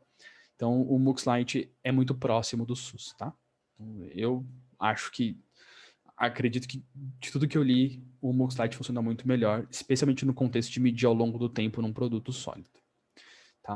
Tá bom, se o MOOCs Lite é o primo do NPS, que mede o produto como um todo, como é que eu faço se eu quiser entender uma jornada específica? Você vai usar o SES. O que é o SES? O SES é uma pergunta simples, que é: quão difícil foi fazer essa tarefa em específico? Então a gente vai medir o esforço em um pedaço específico do produto. E isso ajuda a gente muito a medir granularmente as melhorias. Então, vou pegar um exemplo real da iFood. A gente tem um fluxo para o parceiro, para o restaurante, adicionar um produto no cardápio. Então, ele precisa entrar na ferramenta, no produto, falar: vou adicionar uma marmita nova para segunda-feira. Ele faz todo o processo. Quando ele termina de fazer esse processo, a gente pergunta: quão fácil, aliás, qual foi a dificuldade de fazer essa tarefa? Ele responde e a gente fecha. E aí, toda vez que a gente atualiza essa feature específica, a gente liga de novo o SES para 383, né, aquele número da significância estatística que a gente viu lá atrás, respondentes. Eles respondem, a gente tem um SES novo. Então a gente consegue saber, para cada atualização que a gente fez numa feature específica, o impacto direto que isso teve em usabilidade. Tá? Então a gente sabe exatamente, assim, a gente está mexendo, a gente está constantemente melhorando. Tá? E por que, tá bom, o SES é legal, o que isso quer dizer para o negócio? E isso aqui é um estudo, tá publicado esse estudo na Harvard Business Review, que é uma das revistas de negócio, uma publicação de negócio mais renomadas e reconhecidas. Então, assim, é difícil alguém... Isso aqui tem, sei lá, 10 anos já, esse artigo, esse estudo específico. É difícil alguém conseguir refutar isso aqui, é bem consolidado. E ele é melhor que o CSAT e o NPS para duas coisas. Para prever a chance de você gastar mais naquele produto e para prever a chance de você comprar novamente. Então, quando eu falo aqui para um cliente que pede no iFood, eu estou diminuindo o SES dele, eu estou falando, a gente está colocando uma chance maior dele gastar mais da próxima vez, a gente está colocando uma chance maior dele comprar de novo. Então, voltando na linguagem de negócio, o que a gente quer dizer? A gente está aumentando o nosso EBITDA, ou seja, estamos trazendo mais pedido, mais lucro, e a gente está aumentando o nosso MUBI, porque é a recompra. A gente está fazendo com que usuários que talvez não comprassem, a gente está aumentando a chance dele comprar novamente no mês seguinte. Então, o negócio tem um impacto gigantesco no bottom line. É difícil um produto digital que não fale de MUBI mal e que não fale de EBITDA. E o SES bate nas duas coisas. Diretamente, mais que NPS, mais que CSAT. Então, essa aqui é poderosa e ela é granular. Você consegue falar, eu vou mexer nessa feature do cardápio. Então, eu consigo lá ter um impacto direto. E como é que a gente fez isso no iFood? Lá a gente separou todas as jornadas. Então, aí a gente separou o nome da jornada, o domínio e a condição para capturar o SES. A gente fez essa planilha para primeiro ter um mapa geral de tudo. Então, sei lá, no detalhe do pedido, quando o restaurante clica abrir detalhe do pedido e abre o modal, a gente pergunta quão fácil tá sendo entender o detalhe do pedido. Quando o restaurante cancela um pedido, a gente pergunta quão fácil foi cancelar esse pedido. E assim por diante com todas as jornadas. No começo, para você capturar todos os dados iniciais, demora um tempo, né? Porque você tem que capturar 383 respostas para cada jornada. A ideia é que depois que você tem o baseline, você só liga uma captura nova para pegar um novo número de SES quando você faz uma alteração significativa. Então, se você não mudou nada naquele fluxo de detalhe do pedido, não tem por que você pegar um SES novo. Então, você só faz isso quando você tem alguma mudança no produto e aí você fala, eu aumentei o SES disso aqui, de, sei lá, 1 para 5, de 1 para 4, quer dizer que eu tive um impacto gigante na ponta. Eu posso medir diretamente isso aqui. Tá? E aí, uma outra coisa que a gente fez foi, a gente aí começou a fazer algumas médias. Então, a gente soma todos os SES de um domínio específico, então da tela de pedidos, por exemplo, e a gente faz uma média. O SES médio da tela de pedidos é 3. E a gente conseguiu, assim, também identificar quais eram os principais pontos de melhoria que a gente tinha no produto. A gente falou assim, olha, a parte de desempenho tem o SES 1.2. Tá ruim, a gente precisa atuar e atuar aqui primeiro com foco de usabilidade. A parte de pedidos está com SES 4, esquece, não tem nada para mexer de usabilidade lá, não compensa. O esforço que a gente vai ter para aumentar meio ponto aqui, a gente aumenta 2 pontos em desempenho, vai ser muito melhor. E aí é importante, a outra coisa que foi um erro que a gente cometeu no começo, mas depois aprendeu, que é, isso é uma média ponderada. Tá? O que eu quero dizer com isso? Se desempenho tem 1% dos acessos e pedidos tem 50% dos acessos, o impacto de você aumentar 0,1 em pedidos é muito maior do que você aumentar 1,0 em desempenho. Tá? Então, ponderem isso aqui com a importância que a feature tem. E aí, seja em volume de acesso, seja em volume de uso, em volume de chamados que ela gera, vocês podem ver como vocês preferem fazer. Tá? E aí, vocês podem medir, por exemplo, eu vou falar um pouquinho depois de como fazer isso, mas se isso aqui, por exemplo, tem, quando você faz um aumento de SES aqui, deve ter um impacto direto, por exemplo, na diminuição de chamados do suporte, que consequentemente diminui o custo operacional e assim aumenta o lucro. Então, se, por exemplo, você tem muitos chamados com dúvida de financeiro, olha o SES do financeiro e fala, realmente, o SES do financeiro é baixo. Vamos trabalhar lá? Vamos. Você vai aumentar o SES do financeiro em 2 pontos e fala, tá bom, nesse mesmo período, deixa eu ver o que aconteceu com o número de chamados do financeiro. Caiu pela metade. Então, olha o impacto que o meu trabalho teve de design de usabilidade aqui. A gente conseguiu reduzir em 50% o custo de operação da tela de financeiro. Então, a gente teve impacto positivo de tanto. Então, esse impacto é muito direto. É lógico que o SES tem um impacto muito mais a longo prazo, de impacto no NPS especificamente, que na recompra e em todo o resto, que ele é um impacto que vai gerando juros compostos e tal, mas para organizações que não estão acostumadas, estão muito em metas lagging ainda, estão muito falando do hoje, não estão criando um produto tão robusto, esse aqui você pode falar, o impacto foi esse aqui, tá aqui o número, tá aqui a planilha. Você vê quanto que aumentou do SES, vê quanto que abaixou do CR no mesmo período, faz a conta de quanto isso custa e entrega na mão de quem toma a decisão e fala, esse foi o impacto que a gente teve direto no bottom line da empresa. Tá? Muito fácil fazer essa conta. CSAT. Esse aqui é mais comum que vocês vejam ele usando em atendimento. Então, se você já fez um atendimento, sei lá, você abriu um chamado na net, falou, minha internet caiu, resolveu o problema. Aí um atendente entrou, te ajudou e conseguiu fazer reconectar a internet. Aí ele te pergunta no final, quão satisfeito você está com esse atendimento? O que você está respondendo ali é CSAT. Tá? Então é exatamente isso que está respondendo. Mas você vai ver que o SES e o CSAT são muito parecidos. Né? Qual que é a diferença dos dois? O CSAT, ele mede a satisfação do usuário com um produto, ele pode ser geral ou transacional, tá? Mas o transacional geralmente funciona melhor, é mais usado. Ela geralmente mede qualidade do atendimento, mas pode ser usado em qualquer cenário, não se prendam a isso. Tá? Enquanto o SES faz mais sentido por tarefas, então adicionar um novo item no cardápio, o CSAT pode ser usado para escopos mais amplos do tipo quão satisfeito você está com o cardápio. Porque aí você não precisa necessariamente terminar, mas você pode falar assim, a cada mês eu quero pedir um CSAT para ver se mês a mês qual é o impacto que a gente está tendo. A gente lança, sei lá, 8 features por mês, eu quero saber mês a mês o impacto que essas 8 features têm. Será que teve um mês que foi melhor que o outro? Não teve? Então pode ser isso. E aí você pode, por exemplo, usar isso como uma média. Você soma todos os CSAT de todas as features do seu produto e fala, nosso CSAT médio é esse aqui. Tá? E o CSAT geralmente é assim que ele aparece. Você faz uma média e tem um número aí. Beleza? Como é que você faz para acompanhar o CSAT? Então, o CSAT você vai acompanhar, você faz essas classificações, né? São 5 classificações, então você divide o 100% em 5 faixas e você vai de 0 a 20 extremamente satisfeito, de 20 a 40 satisfeito, e assim por diante, até chegar no 80 a 100, que é extremamente satisfeito, né, que é o 8, a maioria das respostas em 8 e 10.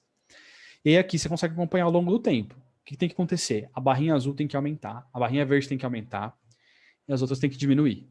Se alguma coisa diferente disso acontecer, bandeira vermelha, vamos fazer uma quali, entender o que é que mudou para isso ter ficado ruim. Ou às vezes o próprio mergulho nos dados, você vai entender que a ferramenta, a gente fez atualizações da ferramenta de financeiro e isso abaixou o CSAT, porque a gente provavelmente tem algum problema ali. Vamos olhar o CES então. Que jornadas a gente mexeu e qual teve impacto? A gente olhando o CES, a gente vai ver que a gente fez um impacto na mudança de conta bancária, que o CES foi de 3 para 1. Beleza, entendemos onde é que está o impacto aqui. A gente já sabe o que a gente errou, a gente vai melhorar. Então, assim, você conseguiu não só usar esse número para provar valor para o negócio, como usar esse número para cirurgicamente entender qual foi o problema de design que você gerou com a versão nova do produto e falar, beleza, é ali que eu vou ter que arrumar. Tá? E aí você pode olhar também, né? Aqui é o global, e você pode olhar individualmente cada um dos CSATs, a tendência que eles estão tendo ao longo do tempo. E aí, eu não vou nem entrar muito em detalhe porque a gente vai ficar sem tempo hoje, né? Esse assunto é um assunto complexo e longo. Tentei dar uma resumida, mas é difícil. Existem diferentes escalas de CSAT e não tem escala certa. Deixei um link para vocês verem também. Escalas possíveis e quando usar qualquer uma delas, tá? Tentem encontrar a escala que menos introduz viés. Então, você pode perguntar se não está satisfeito ou completamente satisfeito. Ou você pode levar para um muito dissatisfeito e muito satisfeito. Você pode falar que é bom ou é ruim. Você pode falar que é inferior ou superior se está comparando com uma versão anterior ou com outra coisa. E você pode comparar com a própria expectativa do usuário. Se é pior do que eu esperava, se é muito melhor do que eu esperava, se era exatamente o que eu esperava. Tá? Existem porquês para cada uma dessas maneiras de medir o CSAT. Eu deixei aqui o link para vocês explorarem todas elas que existem e os porquês escolherem a certa, tá? Mas o mais importante escolham uma e usem ela para sempre. Porque se você mudar o jeito que você pergunta, tem que zerar o CSAT e começar um baseline novo. Então, estudem, escolham uma se forem usar o CSAT e vão com ela para sempre.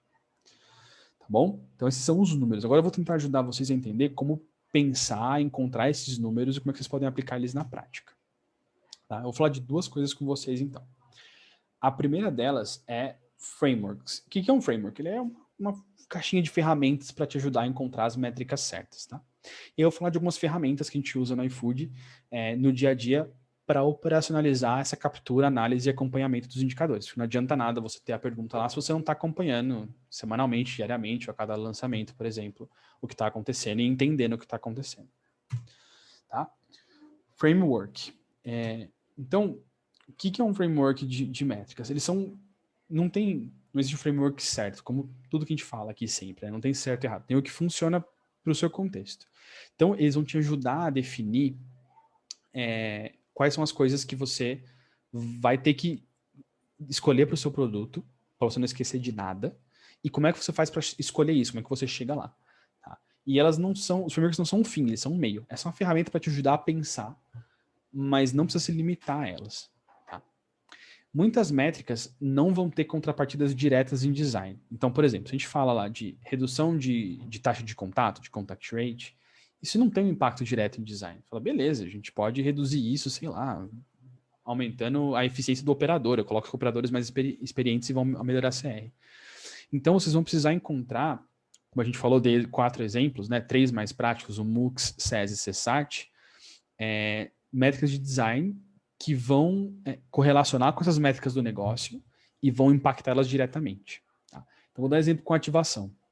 Então, quando a gente vai falar de ativação, geralmente a métrica do produto vai ser a porcentagem de clientes ativados, cadastrados, que ativam em uma semana. Ou seja, a pessoa, no exemplo do iFood, ela baixou o iFood, fez uma conta, ela tem... E eu não estou dando nenhum dado, eu tomei muito cuidado para não trazer nenhum dado prático do iFood aqui, tá? Não estou dando nenhum dado prático, não é esse o número, tá? Sei lá. A gente conta 7 dias. Se em 7 dias ela não fizer o pedido, quer dizer que pra gente ela não ativou.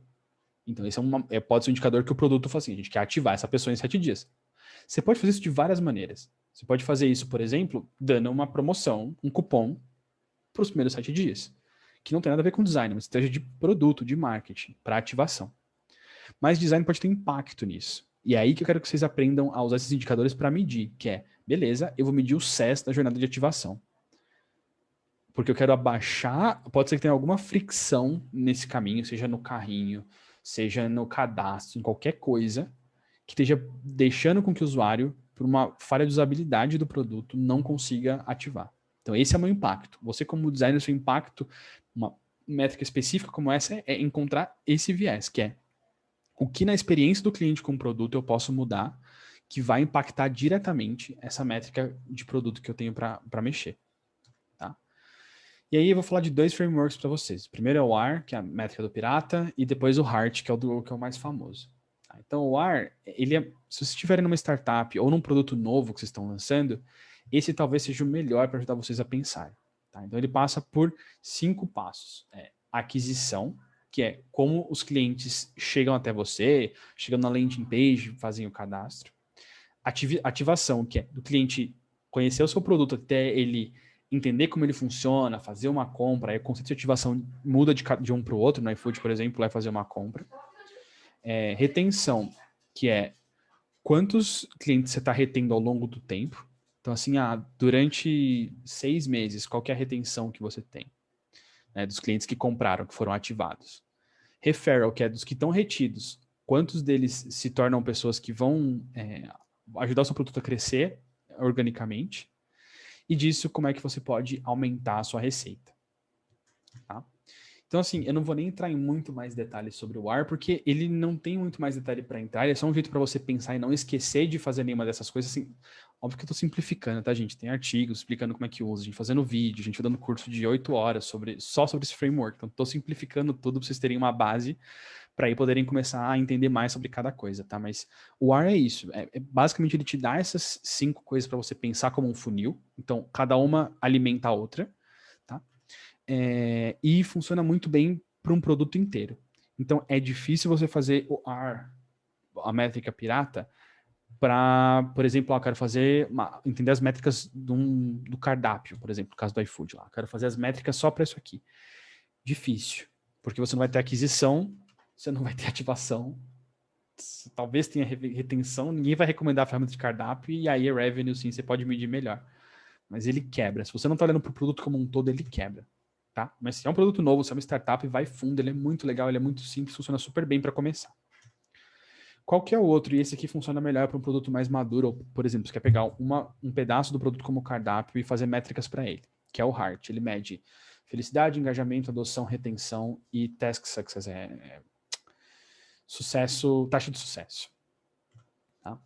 Então, ele funciona muito bem para produtos maduros e ele tem um jeito que ajuda você a pensar em como chegar nas métricas. Então, se você está com dúvida de que métricas escolher, talvez esse goals, signals e metrics, né, metas, sinais e métricas, ajude você a pensar em quais são as métricas que você quer. Então, eu vou passar aqui e mostrar uns exemplos para a gente olhar junto, mas isso é bem importante para ajudar a pensar se estiver meio travado, não sei por onde começar. Aí você pode, por exemplo, aqui com certeza falar, quero fazer o Heart para o cardápio, para o tela de pedidos, para o financeiro e entender ele especificamente. Tá? Quando você vai preencher o Heart, é assim que acontece, é uma matriz. Então, você tem o Heart lá, né? Felicidade, engajamento, adoção, retenção e taxa de sucesso da tarefa. Você tem as metas, sinais e métricas. Então, para cada linha dessa, você vai preenchendo, começando pelo objetivo que você tem, quais sinais você tem de que você está chegando nesse objetivo, e como é que você transforma esses sinais em números. Tá? E aí a coisa importante que eu falei lá no começo, que eu vou tentar amarrar aqui agora com vocês, o objetivo aqui, se vocês conseguirem traduzir isso num objetivo que parte da perspectiva do usuário, melhor a chance de vocês estarem criando métricas leading que vão terminar num produto que vai gerar valor muito grande ao longo do tempo. Se a meta for, sei lá, engajamento, a meta é aumentar o número de usuários, porque sim, então, complicado. Então, quanto mais a perspectiva do usuário isso aqui for, melhor. Tá? Eu já falei um pouquinho da esquerda ali, vamos falar da direita, que são os exemplos. Então, imagina que, vamos pegar a linha de task success aqui, a gente está falando só de sucesso da tarefa. Como é que eu posso medir isso? Tá. Eu quero que os usuários consigam fazer suas tarefas rapidamente e fechar o aplicativo. A gente está falando do aplicativo como um todo. Quais são os sinais que me dizem que as pessoas estão conseguindo fazer isso? menos tempo gasto no app, poucos erros e feedbacks positivos. E a partir daí você consegue derivar métricas. Então eu trouxe algumas aqui que a gente olhou. Então a gente pode aumentar o CSAT, porque elas estão conseguindo, elas estão satisfeitas com como elas estão fazendo. Melhorar o SES, que é diretamente Task Success. Você vai conseguir, se for fácil, você vai conseguir completar mais. Contact Rate, também impacto direto. Você pode medir diretamente se ela tem um problema para completar, isso vai impactar em chamado, alguma coisa assim. E você pode derivar daqui, cada produto vai ter uma particularidade. Você pode criar uma métrica específica de Task Success, que olha, como se fosse um funil. Quantas pessoas começaram a fazer aquilo e quantas pessoas terminaram. O meu Task Success aqui é para adicionar um item novo no cardápio. Quantas pessoas clicaram no botão de novo e quantas delas clicaram no botão de salvar depois. E isso pode ser um funil que você melhora, para chegar perto de 100%. Então, aí aqui as métricas, o importante são os sinais. Os sinais vão te ajudar a entender, sem pensar no número ainda, quais podem ser os números que vocês vão usar. E aí, a partir disso, vocês podem pirar e criar, a gente no iFood, em alguns casos, cria números novos, que não existiam antes. Fala, beleza, para esse aqui a gente quer medir, a gente vai medir esse funil novo aqui que não existia, a gente quer olhar. E tudo bem. Tá? Faz parte. E o importante é que a meta está pensando no usuário primeiro. E os sinais estando claros, encontrar o número depois é muito mais fácil do que você simplesmente tentar caçar um número do nada, tá? Isso te ajuda a pensar. Tá? Eu vou falar um pouquinho mais da parte operacional agora, que é, dado que a gente escolheu as métricas, como é que a gente transforma isso no nosso dia a dia, né? Operacionaliza isso. Então, a gente vai ter 3 coisas para fazer aqui. Capturar, acompanhar e analisar os dados. E isso é importante para transformar o esforço de métricas em algo sustentável. Se você está fazendo isso numa planilha e compilando isso todo dia 5 do mês, geralmente isso fica insustentável. Tá? Então, quanto mais você tiver ferramentas para automatizar tanto a captura, quanto o acompanhamento, quanto a análise disso, mais tempo você tem para pensar em como resolver o problema do que ficar capturando e operacionalizando. Tá? São ferramentas que geralmente se pagam rápido. Se você olhar o quanto custa a ferramenta, por quanto tempo você gastaria para fazer aquilo, você bota o cartão de crédito e manda ver. E aí aqui não tenham medo de colocar mãos nos dados, tá? Vocês vão estar muito mais perto e não precisa ter medo, assim, gente. Quanto mais próximo vocês estiverem disso, mais linguagem de negócio vocês falam e maior a chance de vocês terem impacto grande e positivo no produto. Tá? Primeira ferramenta de captura. Aliás, o que são ferramentas de captura? Elas são ferramentas que te ajudam a capturar o dado que você precisa. Então esse aqui é um exemplo do User Pilot, que é uma que a gente usa no iFood. Tá? Que é importante vocês saberem aqui. Especificamente porque a gente falou de SES, CSAT, e o MUX não tanto, mas SES e CSAT, eles dependem de uma ação do usuário para você engatilhar e disparar essa pesquisa. Então, o que eu quero, essa pergunta, essa captura. O que eu quero dizer com isso? Você precisa que a pessoa clique no botão salvar no cardápio para eu fazer essa pergunta, qual foi a dificuldade de adicionar um item. Porque se eu perguntar isso aqui, se abrir o cardápio eu pergunto, ferrou. Né? Eu não sei nem se você adicionou esse item. Eu posso estar enviesando a minha amostra, porque você pode estar respondendo só para fechar. Sabe? Não é isso que eu quero. Eu quero que aqui aconteça exatamente quando a pessoa clicar em salvar, ele apareça isso. Para isso acontecer, isso exige um certo grau de implementação. Tá? Tem algumas ferramentas, tipo Delighted, que eu vou falar aqui daqui a pouquinho também, e vou explicar o porquê a gente não usa ela, mas que vocês poderiam usar, que é uma ferramenta excelente, que facilita um pouco isso, tá? Deixa menor ainda o tempo de implementação, meio que você seleciona o ID do botão no CSS lá, se você for mais safo com CSS, você mesmo se vira e faz. Tá? Mas tem que ter uma API front-end, um jeito mais robusto de encontrar esse trigger. Tá? E aí tem esse grauzinho pequeno de implementação aí. Geralmente não é nada complicado, mas tem um grau pequeno de implementação. Tá? Então, que ferramenta você pode usar?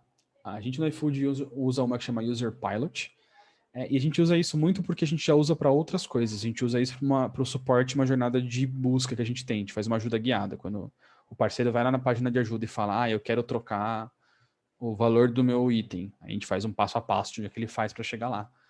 E aí a gente está usando essa ferramenta e ela também faz isso. Então, em vez de a gente comprar uma ferramenta nova, a gente só usa uma ferramenta que estava lá que também fazia isso e funciona super bem, nenhum problema com ela, tá? Ela faz o que a gente precisa, a gente consegue definir um gatilho específico, clicou no botão tal, você lança a pesquisa tal, funciona super bem. Outra que vocês podem usar é o Delighted. O Delighted, ele é feito para capturar exatamente esse tipo de informação. Tá? Então você pode, inclusive, configurar mandar um e-mail, você fala assim, quando ele terminar de fazer o pedido, eu quero que você mande um e-mail, ou manda um SMS, assim, ele é muito, muito, muito completo, tá? A gente só não usa no iFood porque a gente já paga pelo User Pilot, ia ter que pagar mais pelo Delighted, não fazia sentido, porque a gente meio que, vou explicar daqui a pouco, mas a gente joga isso tudo numa ferramenta só, a gente não usa a interface do User Pilot para acompanhar, tá? Agora, ferramentas de análise.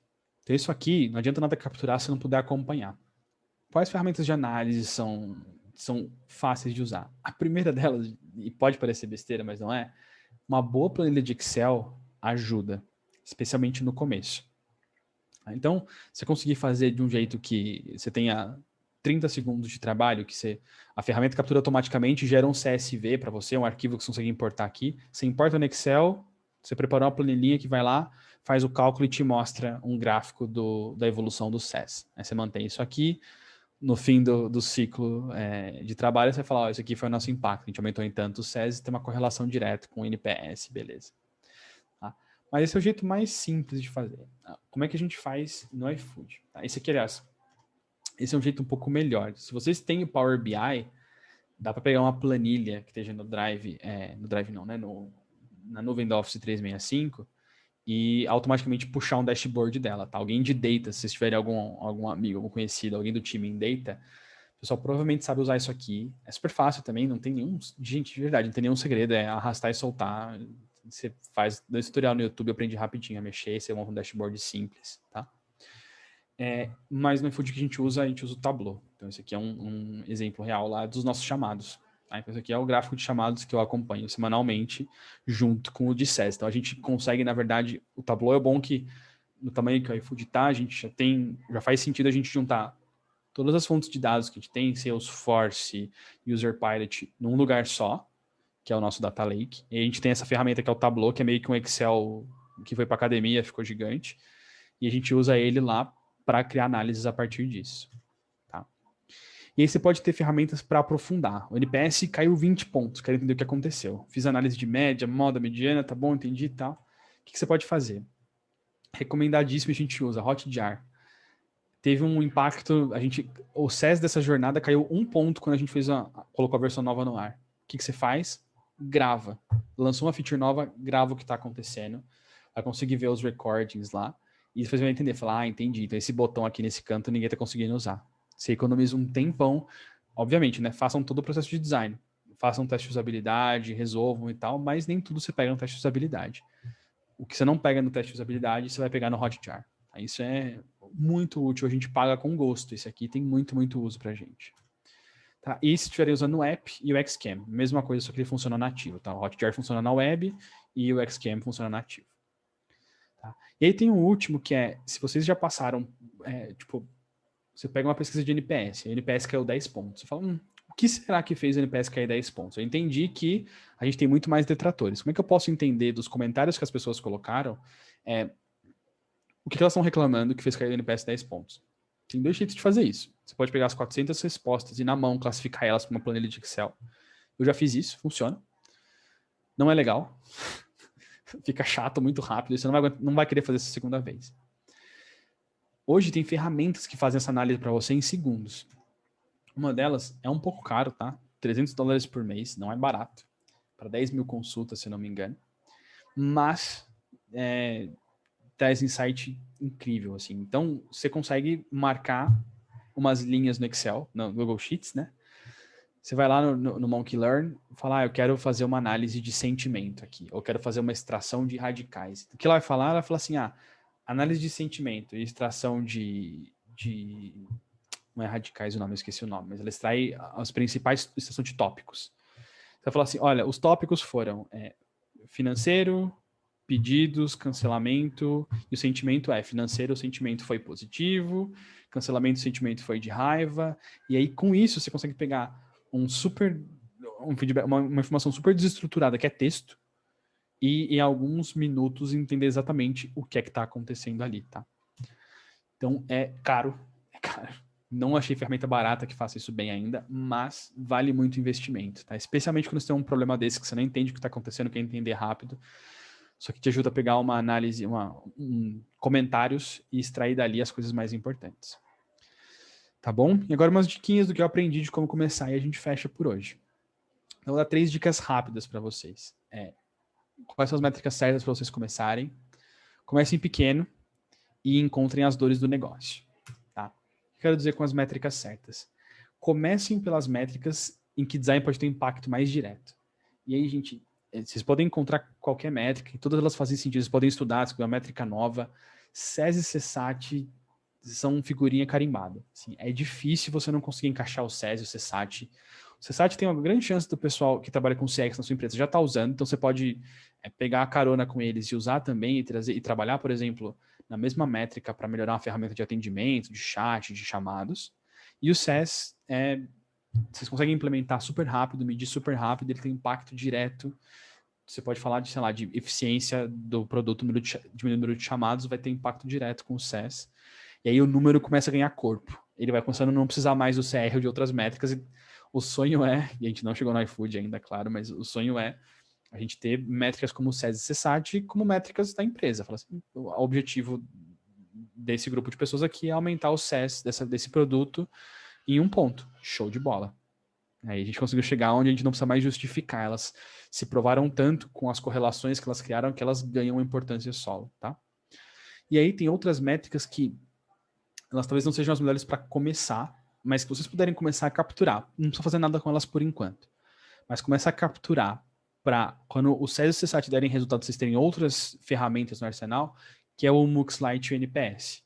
Quando elas medem mais o produto como um todo, é difícil você falar, a gente vai impactar o MUX em tanto, a usabilidade ou a utilidade em tanto. É mais difícil, porque é maior, vocês estão aprendendo ainda, mas se puder começar a capturar já e criar um baseline para entender esse número, quando vocês estiverem maduros para atacar eles, fica muito mais fácil.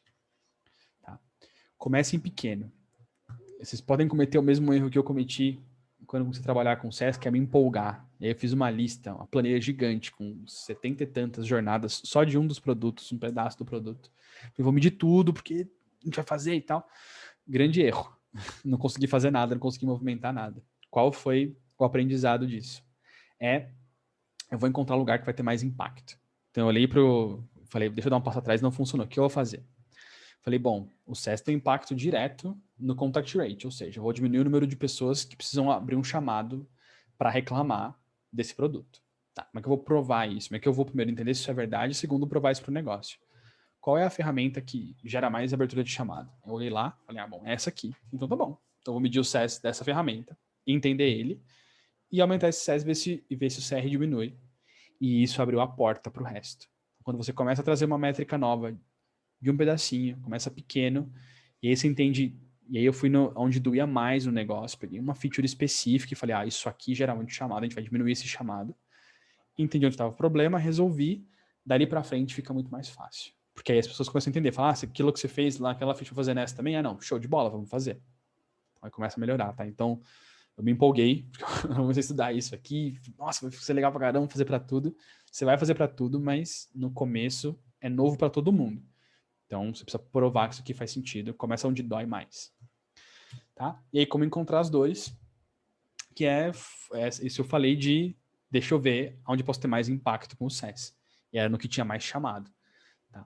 Então, vocês podem olhar para impacto, para dores de negócio. Pode ser, por exemplo, a gente tem o nosso maior problema, nosso grande número aqui é geração de lucro, é EBITDA.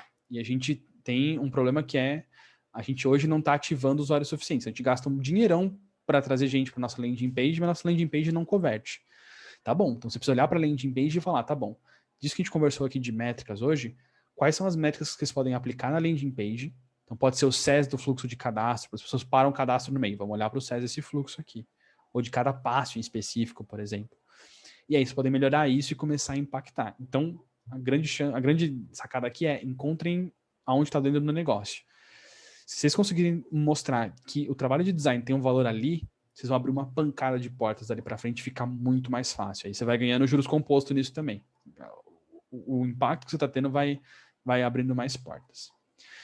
Beleza? Então, acho que conseguimos ter uns 12 minutinhos ainda de folga no final. Aí, se quiserem abrir, fazer pergunta, fiquem à vontade aí, tá?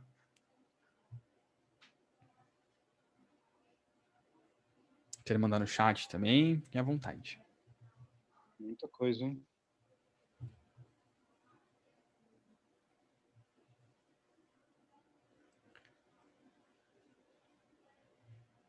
Boa. Se não tiverem perguntas, acho que a gente pode fechar. Não sei, Flávia, você quer falar alguma coisa? Quer puxar alguma coisa aí? Oi, Matheus. Acho que a aula foi ótima. Não sei se o pessoal tem pergunta ou está absorvendo os conteúdos ainda, né? É isso que eu ia comentar. Eu Mas gostei. Oi, Flávia. Tá me ouvindo? eu tô, gente. É que eu tenho que pôr no mundo porque as crianças vão ficando enlouquecidas. Eu chego no final da noite aqui. Desmutei, não mutou. Tava falando no mute aqui. Ah, agora tô ouvindo. Eu não tenho nenhuma dúvida, mas com certeza as dúvidas vão aparecer, porque realmente acho que tem um tempo de amadurecer o conhecimento aí, porque é bastante informação, mas eu queria agradecer, que eu achei muito português bem claro, achei muito foda assim, o conteúdo que você trouxe. Já tinha estudado isso, já fiz curso disso, mas acho que essa última parte que você traz muito para a prática do como fazer as coisas, acho que vai ajudar muito. E é isso. Do meu lado é isso. Eu concordo, viu? Eu vou precisar do link do vídeo, viu, Flávia? Porque eu vou ter que vir com um caderninho agora. Eu mandei aqui no chat, se vocês quiserem dar uma olhada, já mandei o link da apresentação. Eu já salvei também. Eu vou subir na nossa pastinha lá, que tem todos os conteúdos, onde vai estar a gravação da aula também, para todo mundo consultar. Mas acho que é ótimo, é intenso, né? É denso, faz a gente pensar e tem que estudar um pouquinho mesmo para. Você entende do que está sendo falado, mas você tem que absorver isso com mais detalhe, né? Com mais cuidado, dar uma estudadinha. Mas foi muito boa para variar, né, Matheus? As aulas sempre foram ótimas. Obrigada essa foi a última aula do Matheus, pessoal, nessa temporada do nosso programa. Mas foi muito bom. Obrigada. O conteúdo foi muito rico em todas as aulas. Obrigada mesmo, Matheus. Bom, gente, vocês têm meu contato aí, podem falar com a Flávia, eu falar direto comigo, vocês que mandam, e no que eu puder ajudar no follow-up aí, fiquem à vontade para me chamar também, tá? E aí deixei o link do material, tem a gravação e espero que tenha sido legal, assim, eu curti muito falar com vocês, estar aqui junto e acho que é um até logo. A gente se fala mais no futuro se tudo der certo. É isso aí, Com Matheus. certeza. Falaremos em breve. Ótimo, então, gente, obrigado pela atenção que vocês dedicaram aí nessa noite. Sei que não é fácil, das 7 às 9 dar atenção, tá junto aqui, mas muito obrigado mesmo, tá? Valeu. Obrigado, Matheus. Valeu.